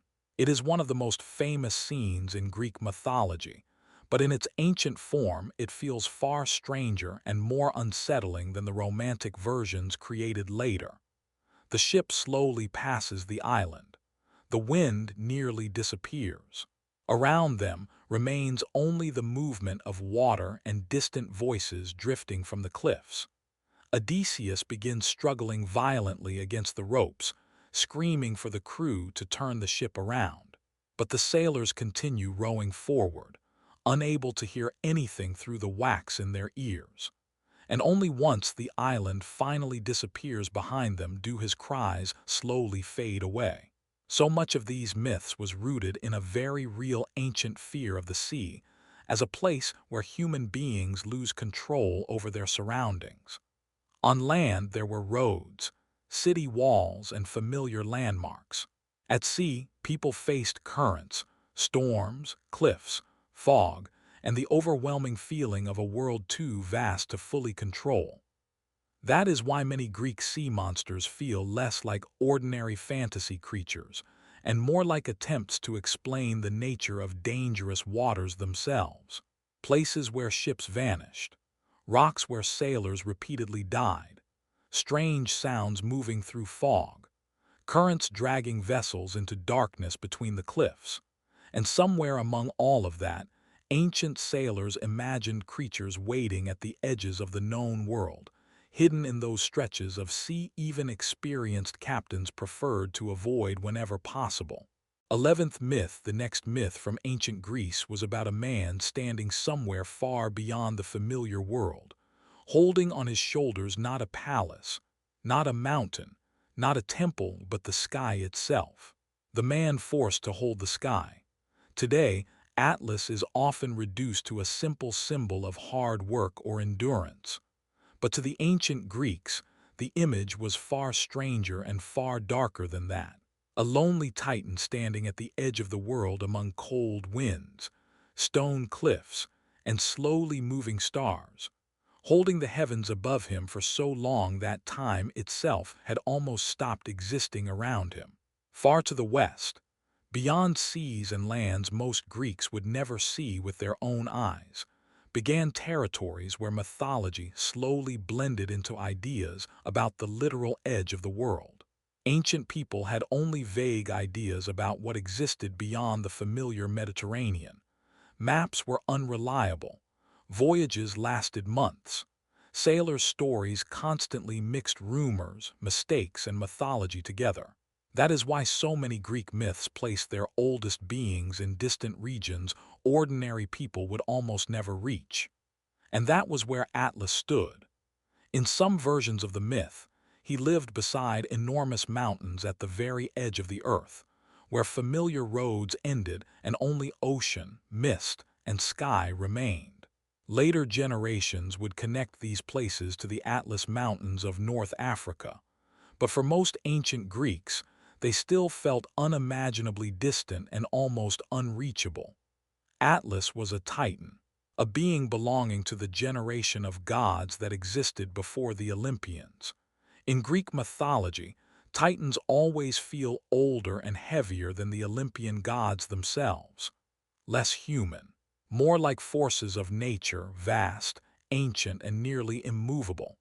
When the war between the Titans and the Olympians begins, Atlas fights against Zeus. Eventually, the Olympians win, and that is when the punishment comes.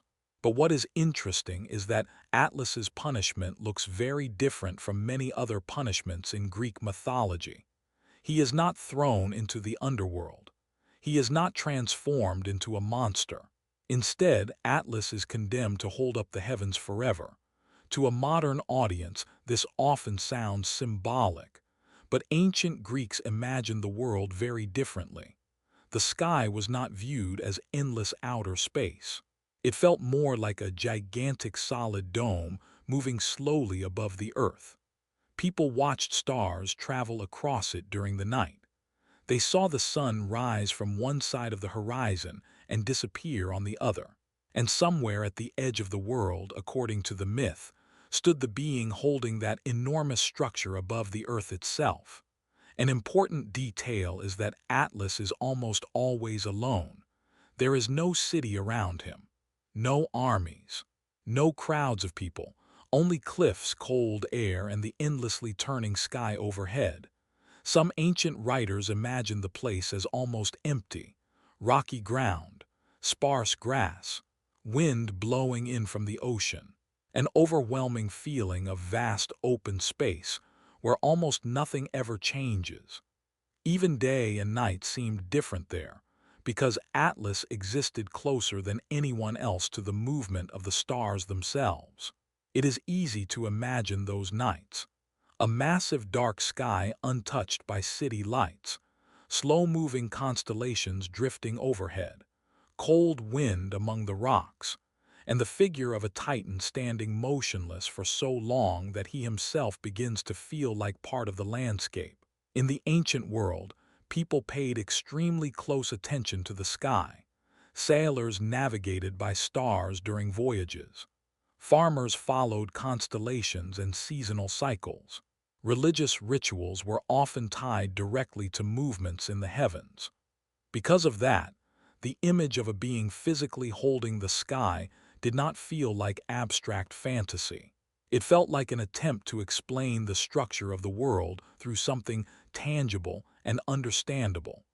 Sometimes myths place the Garden of the Hesperides near Atlas, a quiet place near the edge of the world where trees with golden apples grew.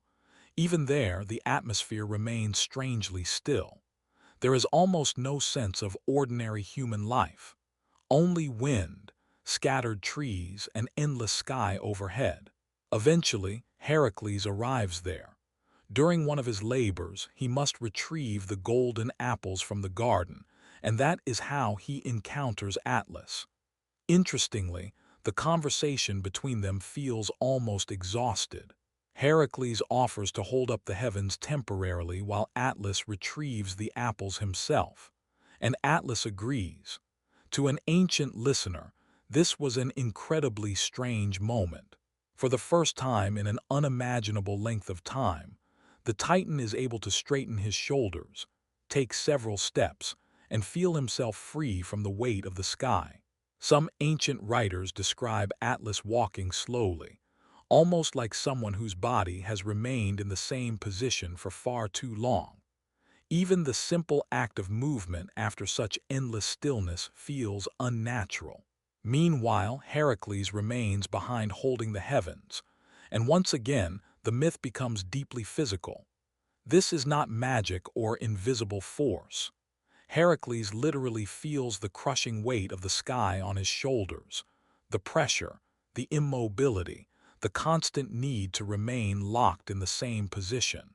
Greek punishments often revolve around endless repetition or physical exhaustion, and the story of Atlas fits perfectly into that logic.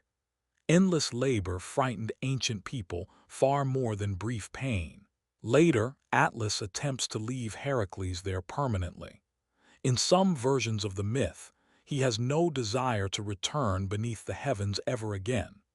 And honestly, if one imagines the place where this scene happens, his behavior becomes understandable. After endless loneliness among wind, rocks, and stars, even a brief feeling of freedom would have seemed almost impossible to surrender. But eventually Heracles tricks the Titan. Atlas lifts the sky once more, and the world returns to its normal state. Afterward, the myth sinks back into stillness again. Heracles leaves. The Garden of the Hesperides remains somewhere near the edge of the world, and Atlas continues standing beneath the heavens exactly as he did before. And perhaps that is why the story still feels so strange today. There is very little action in it, very little heroism, only an ancient image of someone performing the same impossible labor for so long among wind, stone, and moving stars that he slowly becomes part of the world around him. 12th myth. The next myth from ancient Greece told of a place people visited not for prophecy or wealth, but for the chance to hear the voices of the dead one final time. The cave where the dead could speak. Somewhere among cold underground chambers, oil lamps, and black water lay an entrance to the world of the dead. And some believed that at night it was truly possible to speak, briefly, with those who had long since left the world of the living. Along the western coast of Greece, far from crowded cities and noisy harbors, there were places people preferred to avoid unless absolutely necessary. Usually they were caves, deep fissures in the earth, or stretches of land near dark water where the air felt colder even during summer. In the ancient world, places like these were almost always connected to the underworld. People noticed that sound behaved strangely inside certain caves. The air remained damp and motionless. Wet stone carried a constant smell of earth and cold water, as though underground spaces followed different rules from the world above. According to ancient stories, one such place held the necromantian, a sanctuary where people attempted to speak with the dead. Even the journey there took a long time. Travelers slowly moved farther and farther away from ordinary life with its markets, roads, and temples. Paths became narrower. Fewer houses appeared along the way. In some places, the road passed beside marshy water and low trees where mist seemed to linger almost constantly. Many people arrived there after months of grief. Some had lost relatives in war. Others had lost sons or husbands at sea. In the ancient world, losses like these were part of ordinary life. People died often, and proper farewells were not always possible. Death far from home was considered especially tragic, particularly when a body could never be returned to the family. That is why stories about a place where someone might hear the dead one final time carried enormous emotional weight. The sanctuary itself was deeply unsettling. Some historians believe the underground chambers of the necromantian may have genuinely existed. Stone corridors descended beneath the earth, becoming narrower and darker while the air quickly filled with the smell of oil, smoke, and damp soil. Visitors passed through multiple chambers before reaching the central hall. In many ancient rituals, the journey itself was part of the ceremony. A person needed to slowly separate from the ordinary world. That is why everything inside the sanctuary was designed to intensify feelings of isolation and unease. Light grew weaker. Outside sounds disappeared. Even footsteps sounded strange against the damp stone floors. Before the ritual began, visitors underwent preparation, sometimes for several days. Certain foods were forbidden. Silence was required. Cleansing rites had to be performed. To the ancient world, such practices felt completely normal. People believed contact with the underworld required a different physical and mental state. And the priests of the sanctuary probably understood very well how powerful the atmosphere of the place itself could become. A person spending long periods underground surrounded by darkness, oil smoke, and near total silence genuinely began feeling different.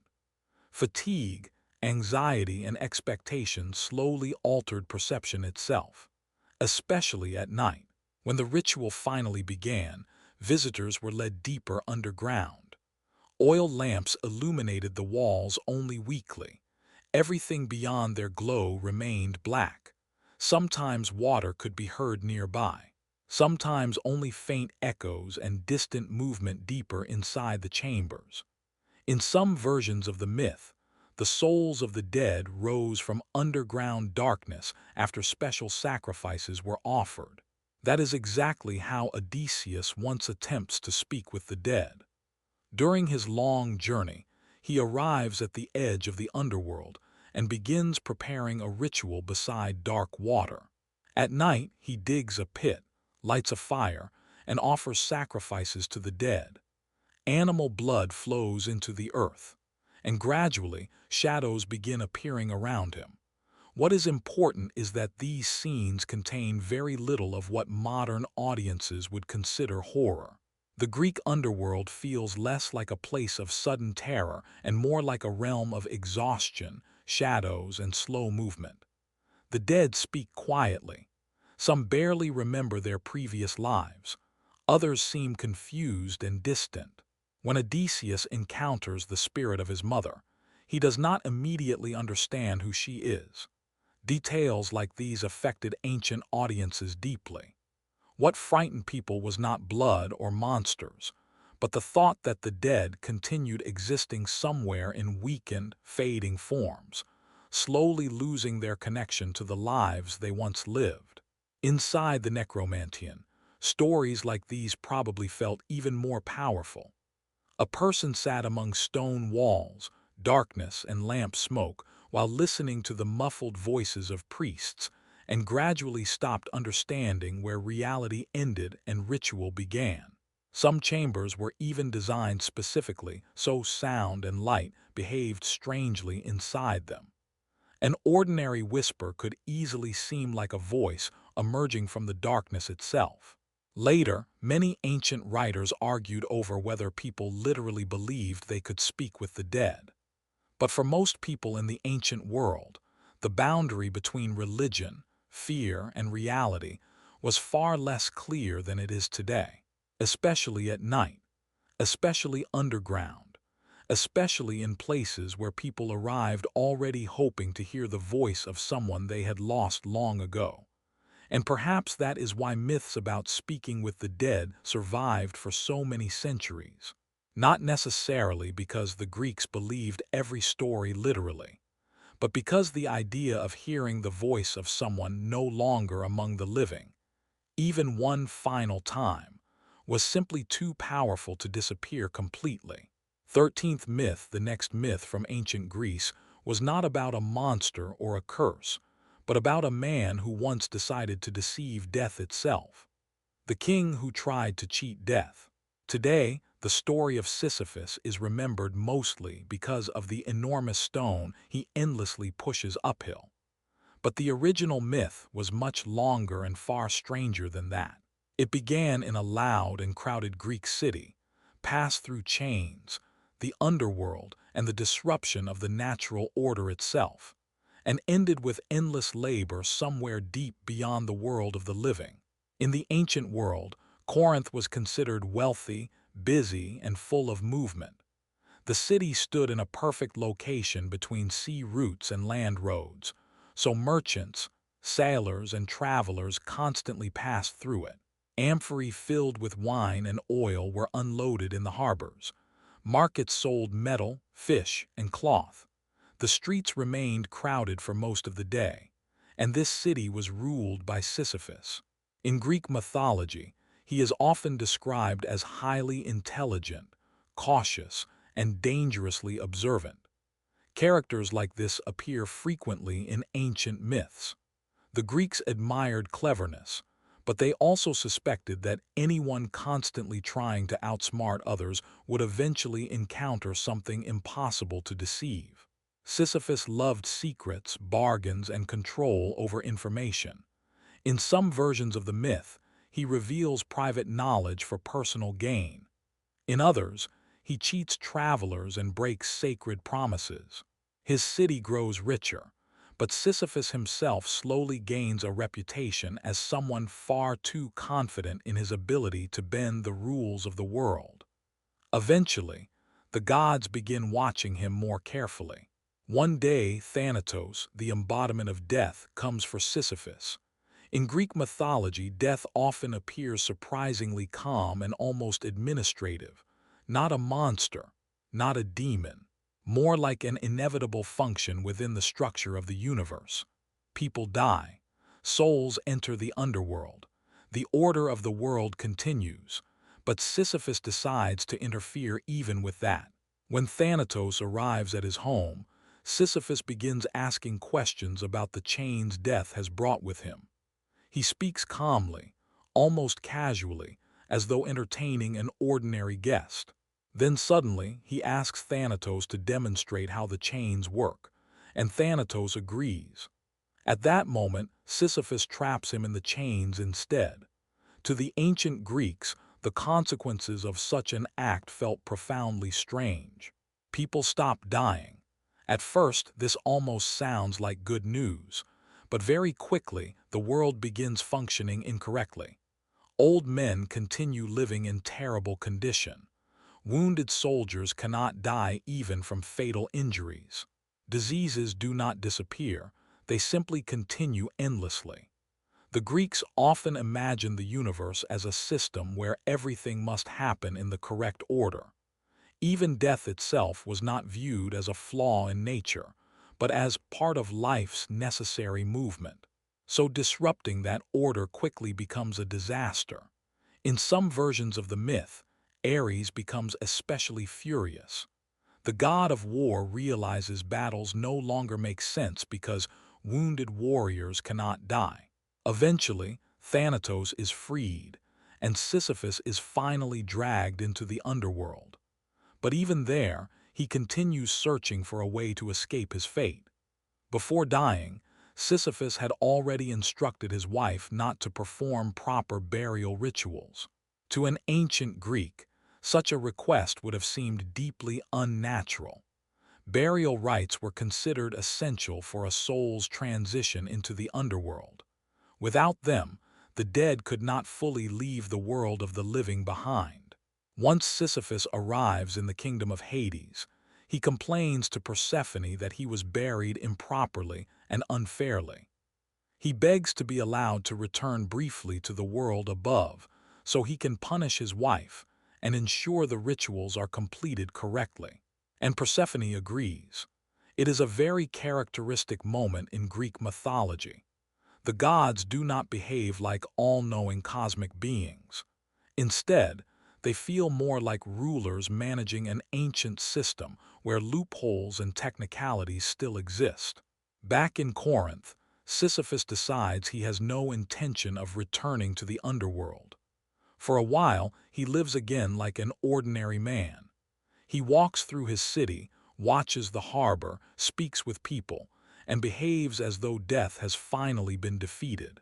But stories like this almost never end well in Greek mythology. Eventually, Sisyphus is dragged back into the underworld once more. And that is when the punishment begins, the punishment that would survive for thousands of years. Somewhere deep among the rocky slopes of the underworld, Sisyphus is condemned to push an enormous boulder uphill. At first glance, the punishment almost seems too simple. But to an ancient person, this felt far more horrifying than many violent myths. The ancient world was built upon exhausting physical labor. People carried water, wood, grain, and stone by hand every day. Much of ordinary life revolved around endless bodily exhaustion. Because of that, the punishment of Sisyphus did not feel abstract.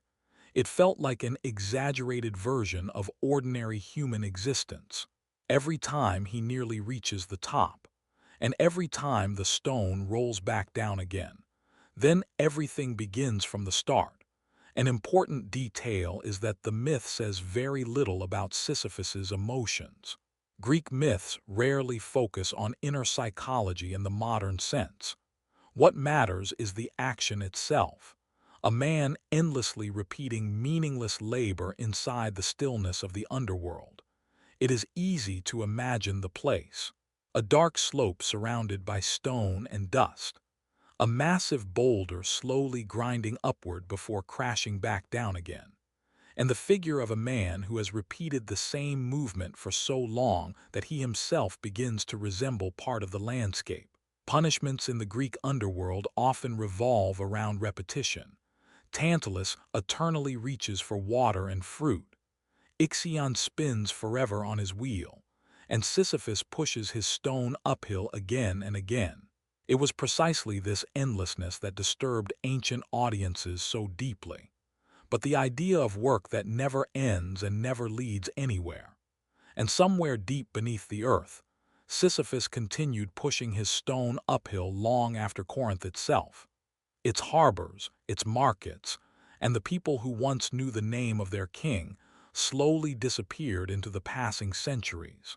14th myth, the next myth from ancient Greece, told of a creature living inside a deep cave on a rocky island, where sailors first entered as ordinary travelers and only later realized they had trapped themselves inside with something enormous and almost inhuman. The Cave of the Cyclops. Today, the story of Polyphemus is often remembered simply as one of Odysseus's adventures. But in its original form, it was a much slower and far more uncomfortable myth. A story about cramped spaces, the heavy smell of animals, a stone sealing the exit, and people gradually realizing that escaping will be much harder than entering. After a long voyage, the ships of Odysseus approached a rocky island near evening. The shore looked empty. There were no harbors, fortifications, or ordinary signs of a Greek city. Only cliffs, sparse grass on the hillsides, and smoke rising somewhere far off among the rocks. After weeks at sea, the island felt both peaceful and strangely wrong, as though people lived there according to completely different rules from the familiar Mediterranean world. The crew goes ashore, the sailors are exhausted, their clothes are stiff with salt, their hands ache from ropes and oars, supplies are running low. Stops like these were a normal part of ancient sailing. Crews constantly searched for fresh water, food, and places where they could rest briefly before continuing the journey. Odysseus notices a large cave among the cliffs.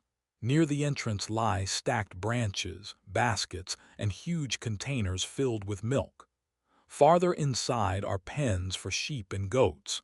Everything looks as though the owner has only stepped away temporarily and will soon return.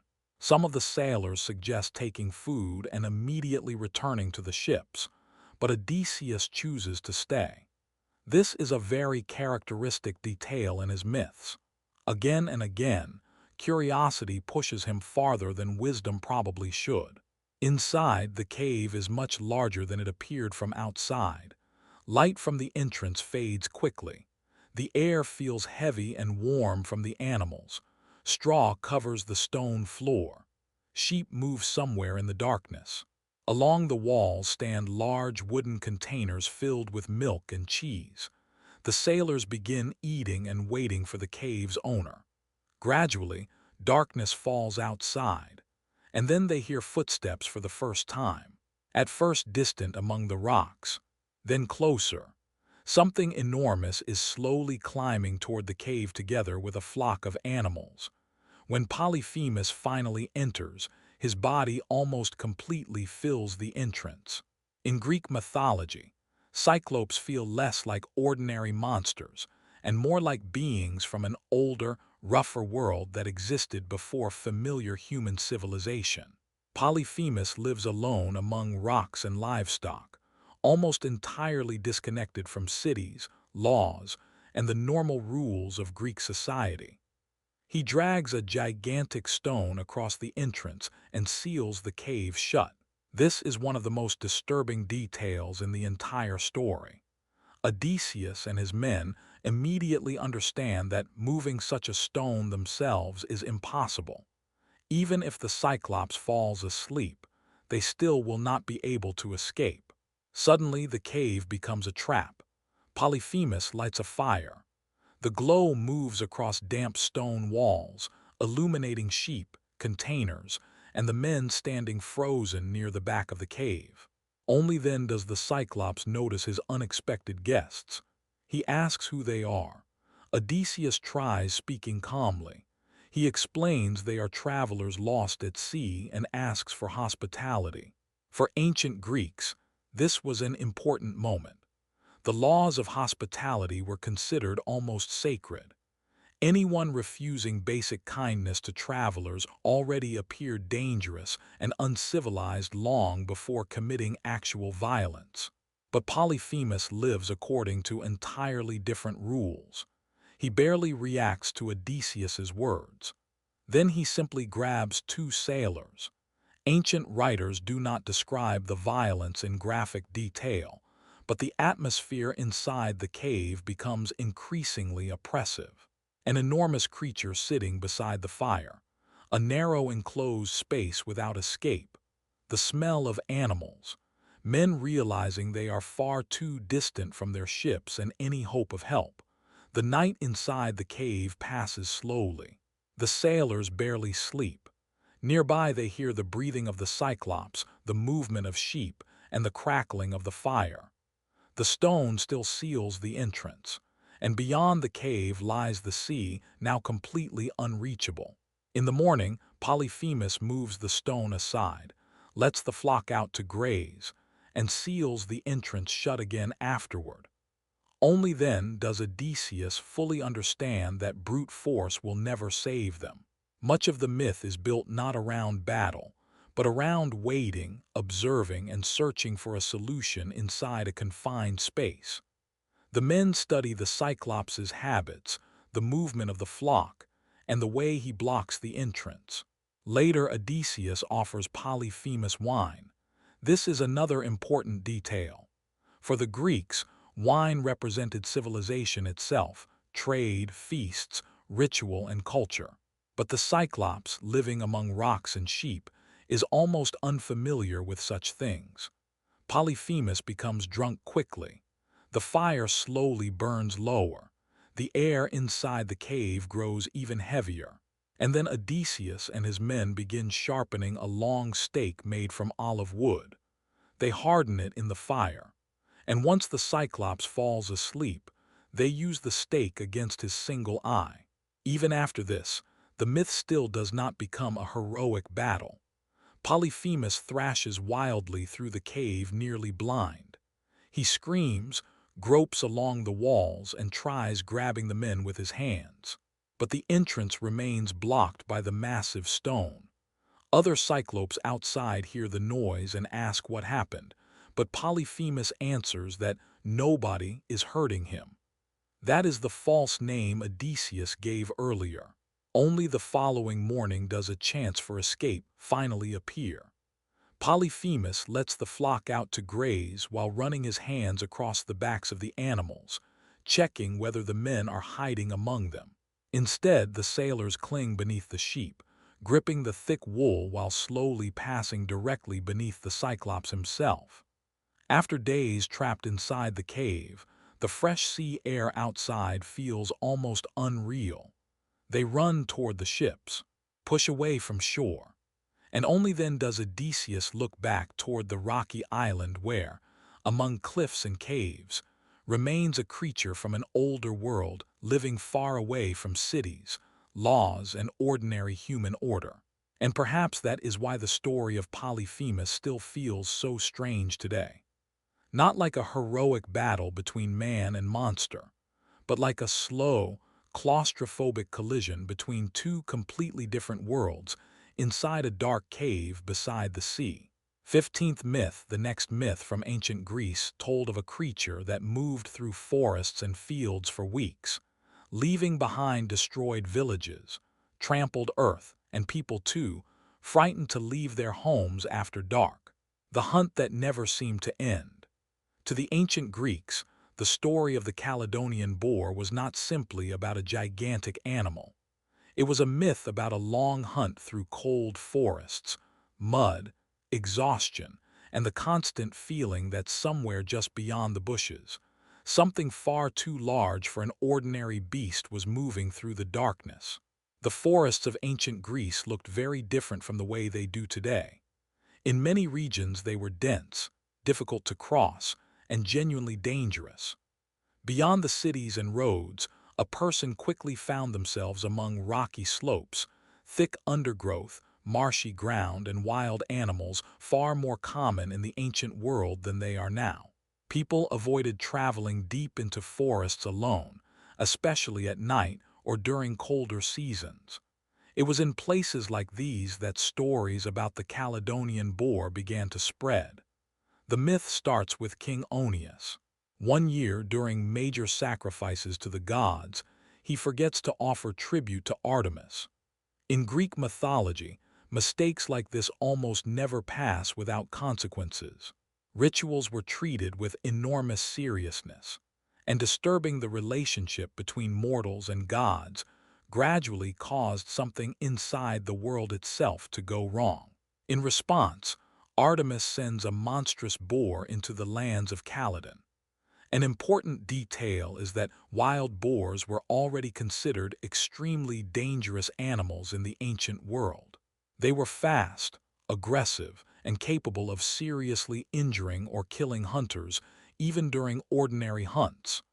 Because of that, the idea of a gigantic boar did not feel entirely fantastical. According to the myth, the beast begins devastating the countryside.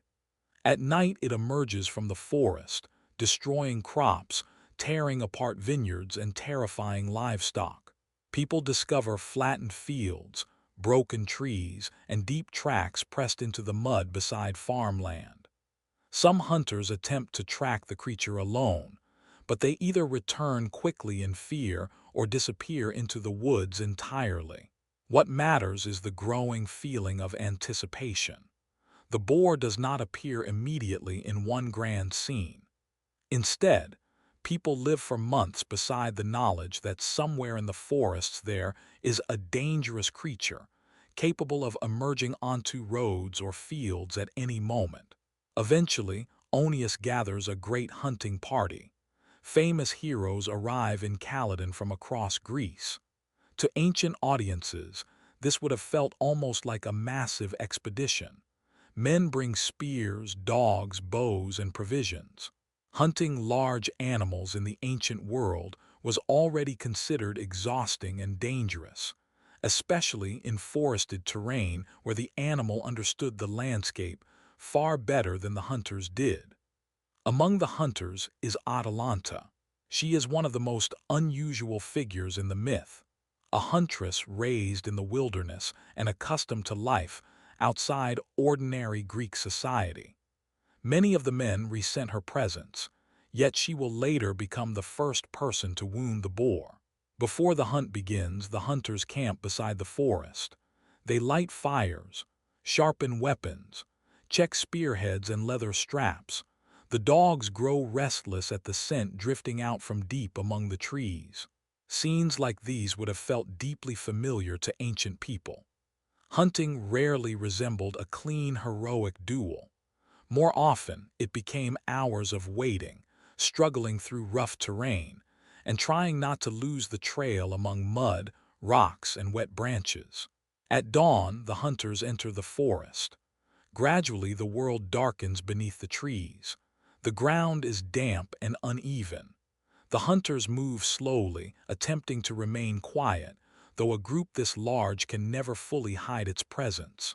Sometimes movement is heard ahead. Sometimes dogs suddenly begin barking somewhere inside the brush, but for a long time, nobody sees the beast itself. This becomes the true tension of the myth. The forest slowly seems to swallow the hunters whole. The hunt stretches on, growing chaotic and exhausting. Some men lose sight of each other among the trees. Others slip in mud or stumble over roots hidden beneath leaves. And then the boar finally appears. It bursts from the undergrowth almost without warning. In ancient descriptions, the creature feels less like a magical monster and more like a massive physical force crashing through the woods. Mud flies beneath its hooves.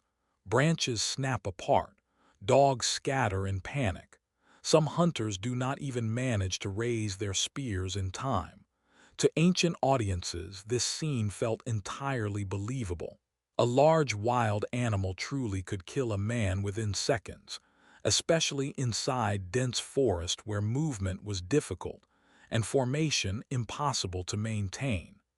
The hunt quickly becomes a chaotic pursuit. Men race through mud and brush trying not to lose sight of the beast. Hunters shout directions to one another. Somewhere between the trees, an enormous dark shape flashes through the undergrowth. Atalanta wounds the boar first with an arrow. After that, the animal becomes even more dangerous. It crashes through the forest almost blindly, leaving blood, shattered branches, and deep tracks behind it. Some hunters die during the chase.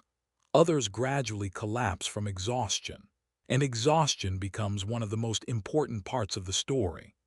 Greek myths often focus heavily on physical strain. People sweat, slip in mud, and struggle for breath after running through forests for hours. The hunt for the Caledonian boar does not feel like a glorious, heroic moment. It feels like brutal, exhausting labor among wet earth and trees. Eventually, the beast is killed. But even then, the story does not truly become peaceful. The hunters begin arguing over trophies and glory. Old resentments return. Victory slowly turns into another conflict. This is very characteristic of Greek mythology. Even after danger passes, human tension never fully disappears. For many years afterward, stories about the Caledonian boar continued to be retold beside fires, inside homes, and along distant roads. And perhaps what remained strongest in the minds of ancient listeners was not the moment the beast died, but the feeling of a long, exhausting hunt through the forest, where a person spends hours moving through mud and trees, while knowing that somewhere very close nearby, something large, angry, and far better suited to that place than any human being is still moving through the dark. 16th myth, the next myth from ancient Greece, told of a young man who once tried to control the chariot of the sun itself, and very quickly discovered that the world looks completely different from above than it does from the ground below. The boy who lost control of the sun. The story of Phaethon would later become one of the most famous legends about pride and recklessness, but in its ancient form, it was a far stranger and more unsettling myth. A story about unbearable heat, blinding skies, exhaustion, and movement through a space where a person slowly loses all sense of distance and even their own body. Phaethon grew up with the feeling that other people looked at him differently. According to the myth, he was the son of Helios, the god of the sun. But in the ancient world, such ancestry inspired both admiration and suspicion. People constantly argued about the origins of heroes and the children of gods, and Phaethon increasingly heard whispers that his story might be nothing more than fantasy. Eventually, his mother's words stopped being enough for him. He wants to see Helios himself. In some versions of the myth, the journey to the palace of the sun takes an incredibly long time. Phaethon travels farther and farther away from the ordinary human world until he finally reaches a place ancient writers describe as a vast shining palace, where the walls and columns reflect light so intensely that it becomes painful to look around for too long. To ancient audiences, scenes like these felt especially powerful. Mediterranean sunlight in summer could genuinely seem unbearable. People constantly dealt with heat, scorched earth, and air so heavy it drained the body of energy within hours. Because of that, the sun god was not simply a source of light. He was also a force capable of making the world dangerous for human beings. When Phaethon finally meets Helios, the god confirms that he truly is his father. And this is where the central mistake of the story begins. Wanting absolute proof of his divine origin, Phaethon asks to drive the chariot of the sun for just a single day. Even within the myth itself, the request immediately feels wrong. Helios tries to refuse. He warns his son that the path of the sun through the heavens is too difficult even for many gods. The horses move too quickly. The heat becomes almost unbearable, and the road itself stretches so high above the earth that a person can easily lose both control and direction. But Phaethon continues insisting. Moments like this are deeply characteristic of Greek mythology. Human beings repeatedly become convinced they can handle forces far larger and more dangerous than anything within ordinary human experience. Eventually, Helios gives in. Morning arrives. The chariot is prepared. Ancient writers describe the horses of the sun in remarkable detail, enormous, burning, restless creatures almost impossible to restrain before the journey begins. Heat already spreads through the air while the sky slowly brightens before dawn. Phaethon climbs into the chariot. At first, everything seems almost calm. From above, he sees the earth far below him, coastlines, rivers, mountains, and cities slowly shrinking into tiny motionless shapes. But very quickly it becomes clear that controlling the chariot is far harder than he imagined. The horses realize Helios is not guiding them. They begin moving unevenly. The chariot drifts away from its proper course. And this is where the myth becomes especially physical and unsettling. The heat grows so intense that Phaethon struggles to breathe. The light around him becomes nearly blinding. The sky, which from below appears peaceful and empty, transforms into a vast, overwhelming space without familiar landmarks or direction. Ancient people understood very well how dangerous the sun could be. Across much of the Mediterranean world, drought and heat regularly destroyed crops. The earth dried out. Animals died. Summer air became oppressive long before midday.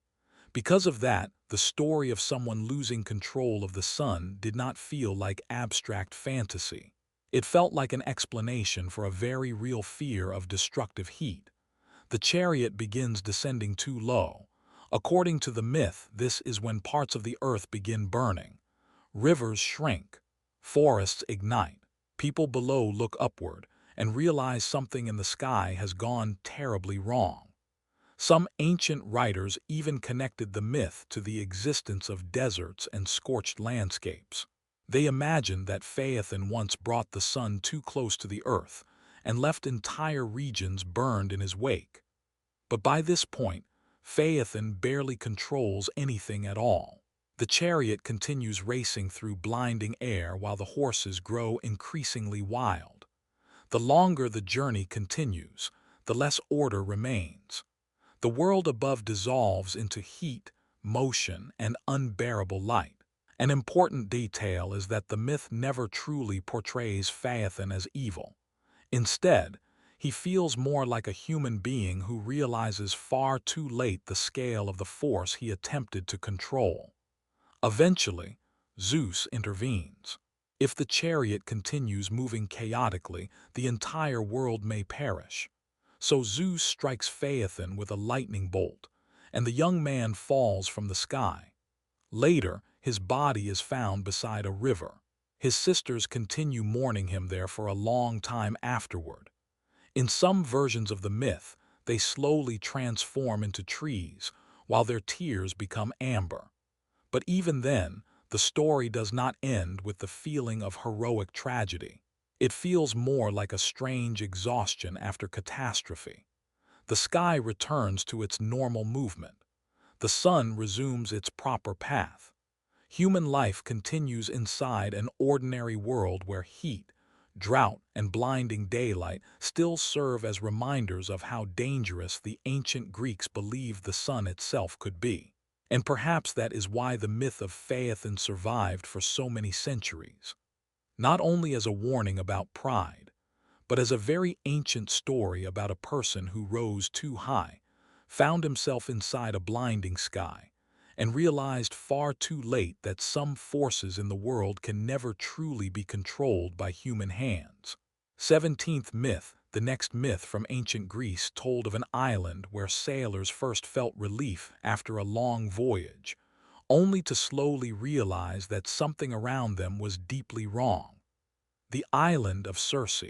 To the ancient Greeks, the story of Circe was not simply about a sorceress who turned people into animals.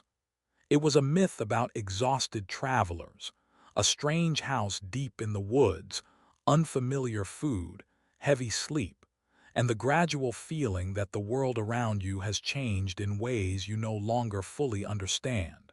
After several brutal stops at sea, the ship of Odysseus finally reached the island of Aeaea. By this point, the men had been traveling far too long. Many of the sailors barely slept. They had spent months surrounded by damp wood, salt, and the cramped space of the ship, and ordinary exhaustion was slowly becoming something worse. A state where people could no longer clearly process the world around them. At first, the island looked peaceful. The shore was covered in forest, and smoke rose above the trees as though somewhere inland there stood an ordinary home or farm. After dangerous crossings and rocky coastlines where ships could easily shatter during storms, the island almost felt comforting compared to the open sea.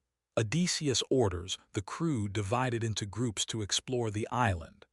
Stops like this were a normal part of a sailor's life.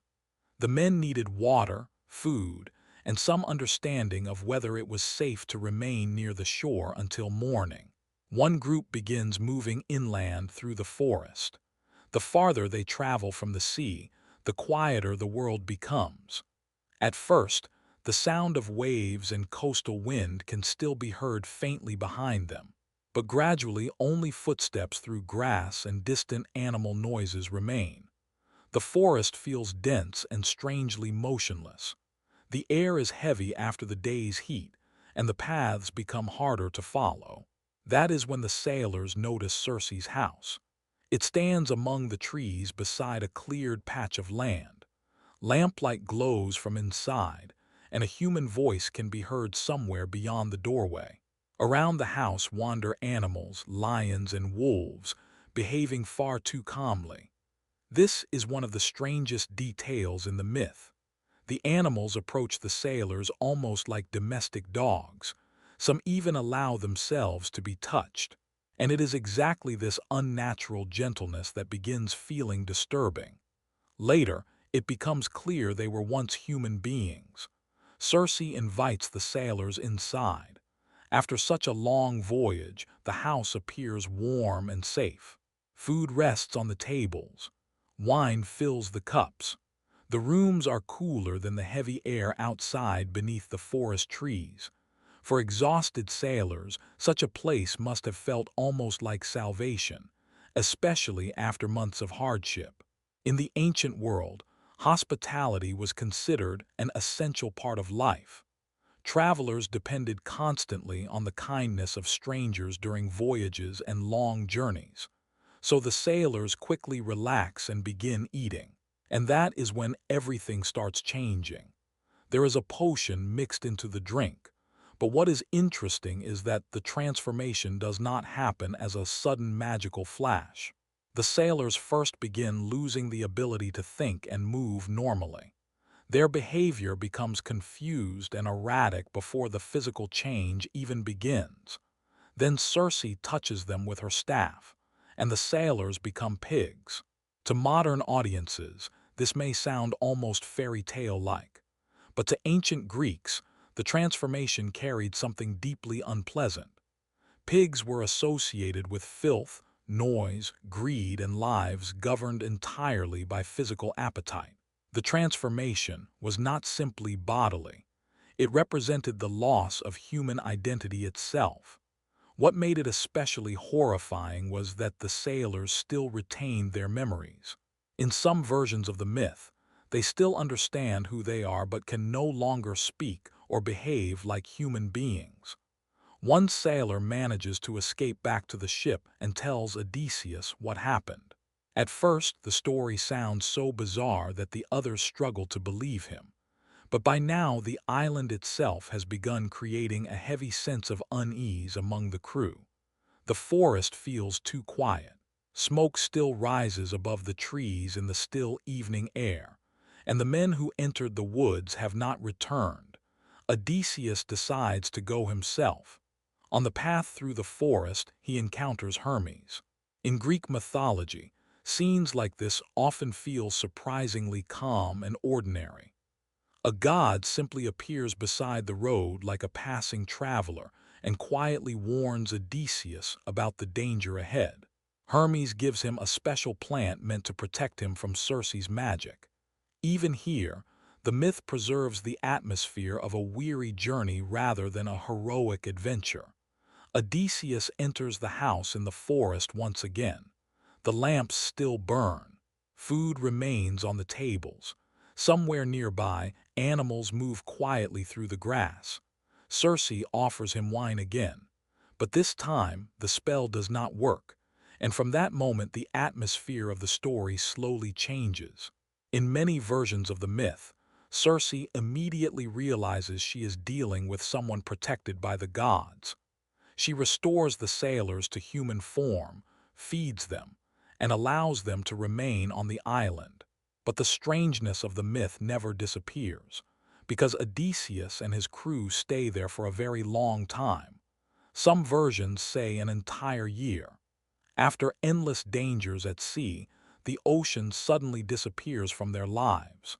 Instead of violent waves and cramped ships, there are warm rooms, food, sleep, and slow, quiet days among forests and silence. And that is what makes the story especially unsettling. The sailors gradually lose their sense of time. To the ancient Greeks, such a state felt extremely dangerous. A person who forgets the road home and loses their sense of direction in life was often viewed as someone permanently lost. Only much later do the men finally remind Odysseus that their journey still is not over, and so the ship is prepared for the sea once again. After so long on the island, even ordinary work feels exhausting. The sailors drag supplies across the shore, check the ropes, and push the ship back into the water while wind slowly moves through the coastal trees. And behind them, the house of Circe slowly disappears into the forest, where lamps continue burning late into the night, and animals that were once human beings still wander quietly through the grass. 18th myth, the next myth from ancient Greece, told of a man who descended into the underworld not for prophecy or immortality, but simply because he could not accept the death of his wife. The musician who walked into the underworld. Today, the story of Orpheus is often remembered as a romantic legend, but in its ancient form, it was a much quieter and darker myth. A story about a long journey beneath the earth, dark roads, voices among stone corridors, and a man who spent too long walking through the land of the dead, while constantly fearing that behind him there might be nothing but silence. In Greek mythology, Orpheus always felt different from most heroes. He was not a great warrior, and he rarely defeated anyone through strength. Instead, stories connected him with music, voice, and the ability to influence the world through sound itself. Ancient writers claim that when Orpheus played music, people stopped speaking.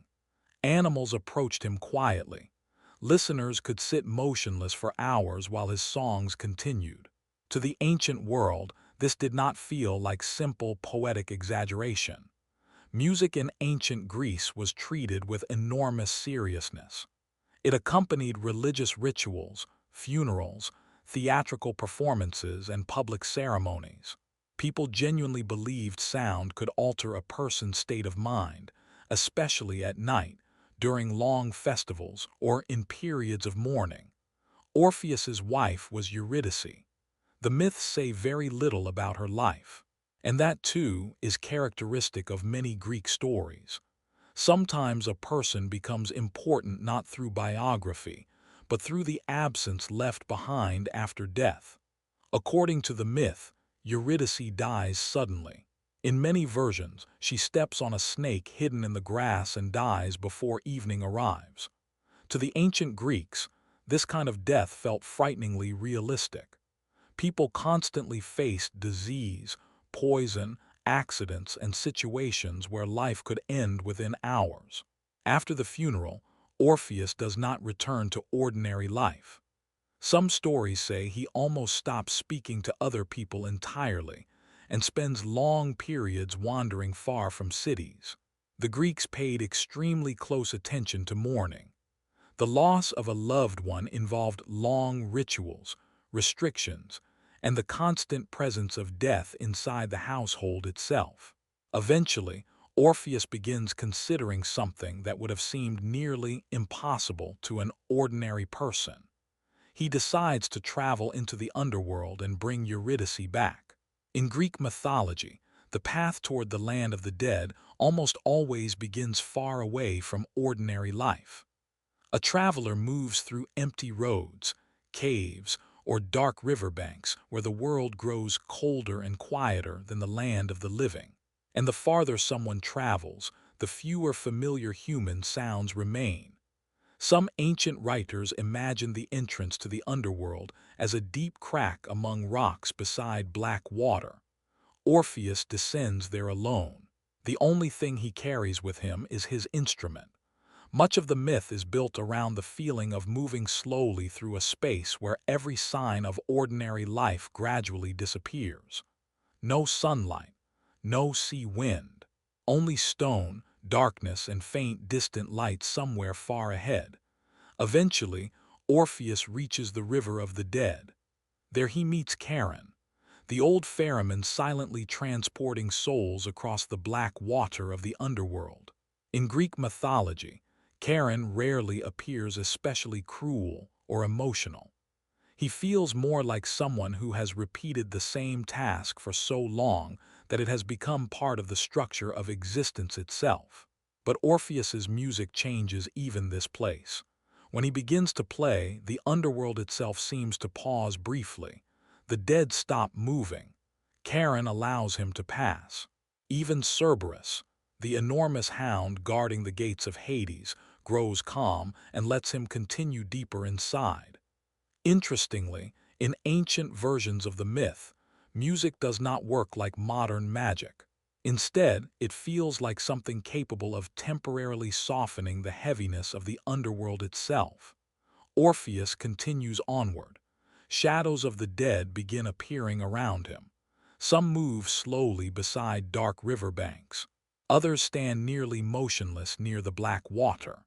In Greek mythology, the dead rarely become aggressive ghosts or monsters. Most souls resemble weakened fragments of former people slowly losing their connection to life. Eventually, Orpheus stands before Hades and Persephone, and he asks for Eurydice to be returned. This is where the myth becomes especially quiet. There is no great battle, no violent escape from the underworld. Only a man who has walked through darkness for a chance to see someone he lost one more time. In some versions of the story, even the rulers of the underworld briefly feel pity for him. They agree to release Eurydice, but on one condition. While leading her back to the world above, Orpheus must not turn around.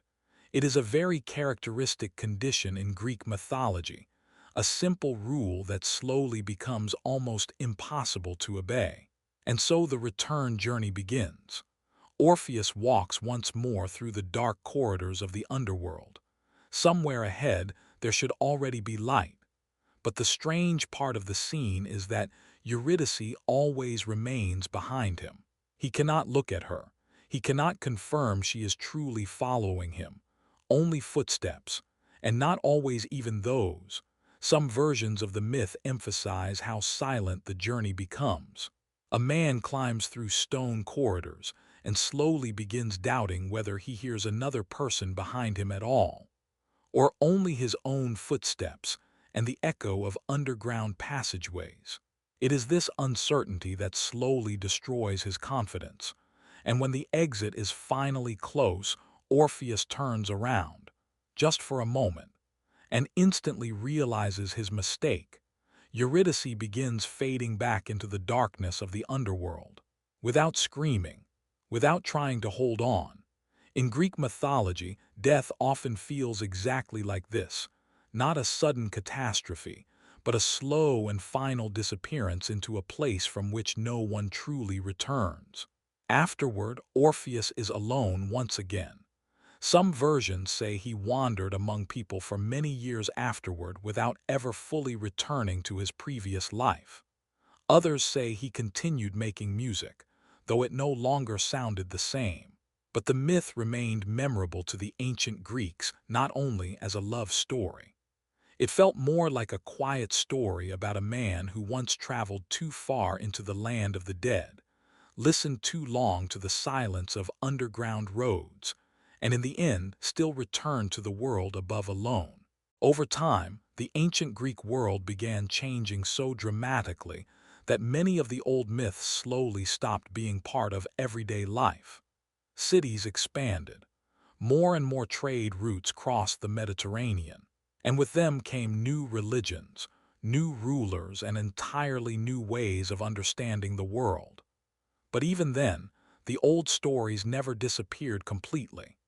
In the evenings, people still retold myths to one another outside their homes, in taverns, on the decks of ships, and in small fishing villages beside the sea. Some stories were already beginning to feel more like old legends than literal truth, yet the places themselves still existed beside ordinary life. Sailors continued navigating dangerous straits near rocky coastlines with caution. Travelers still returned with stories about strange caves, abandoned temples, and ancient statues standing among distant hills far from major roads. As the Mediterranean gradually came under Roman control, many Greek myths simply became absorbed into a new culture. The gods received different names. Old stories were rewritten in new forms. Yet the ancient Mediterranean world continued, for centuries, to feel like a place where old myths might still exist just beyond the edge of ordinary life. Even long afterward, lamps continued burning near old temples, and certain rituals survived far longer than official authorities or philosophers were willing to admit.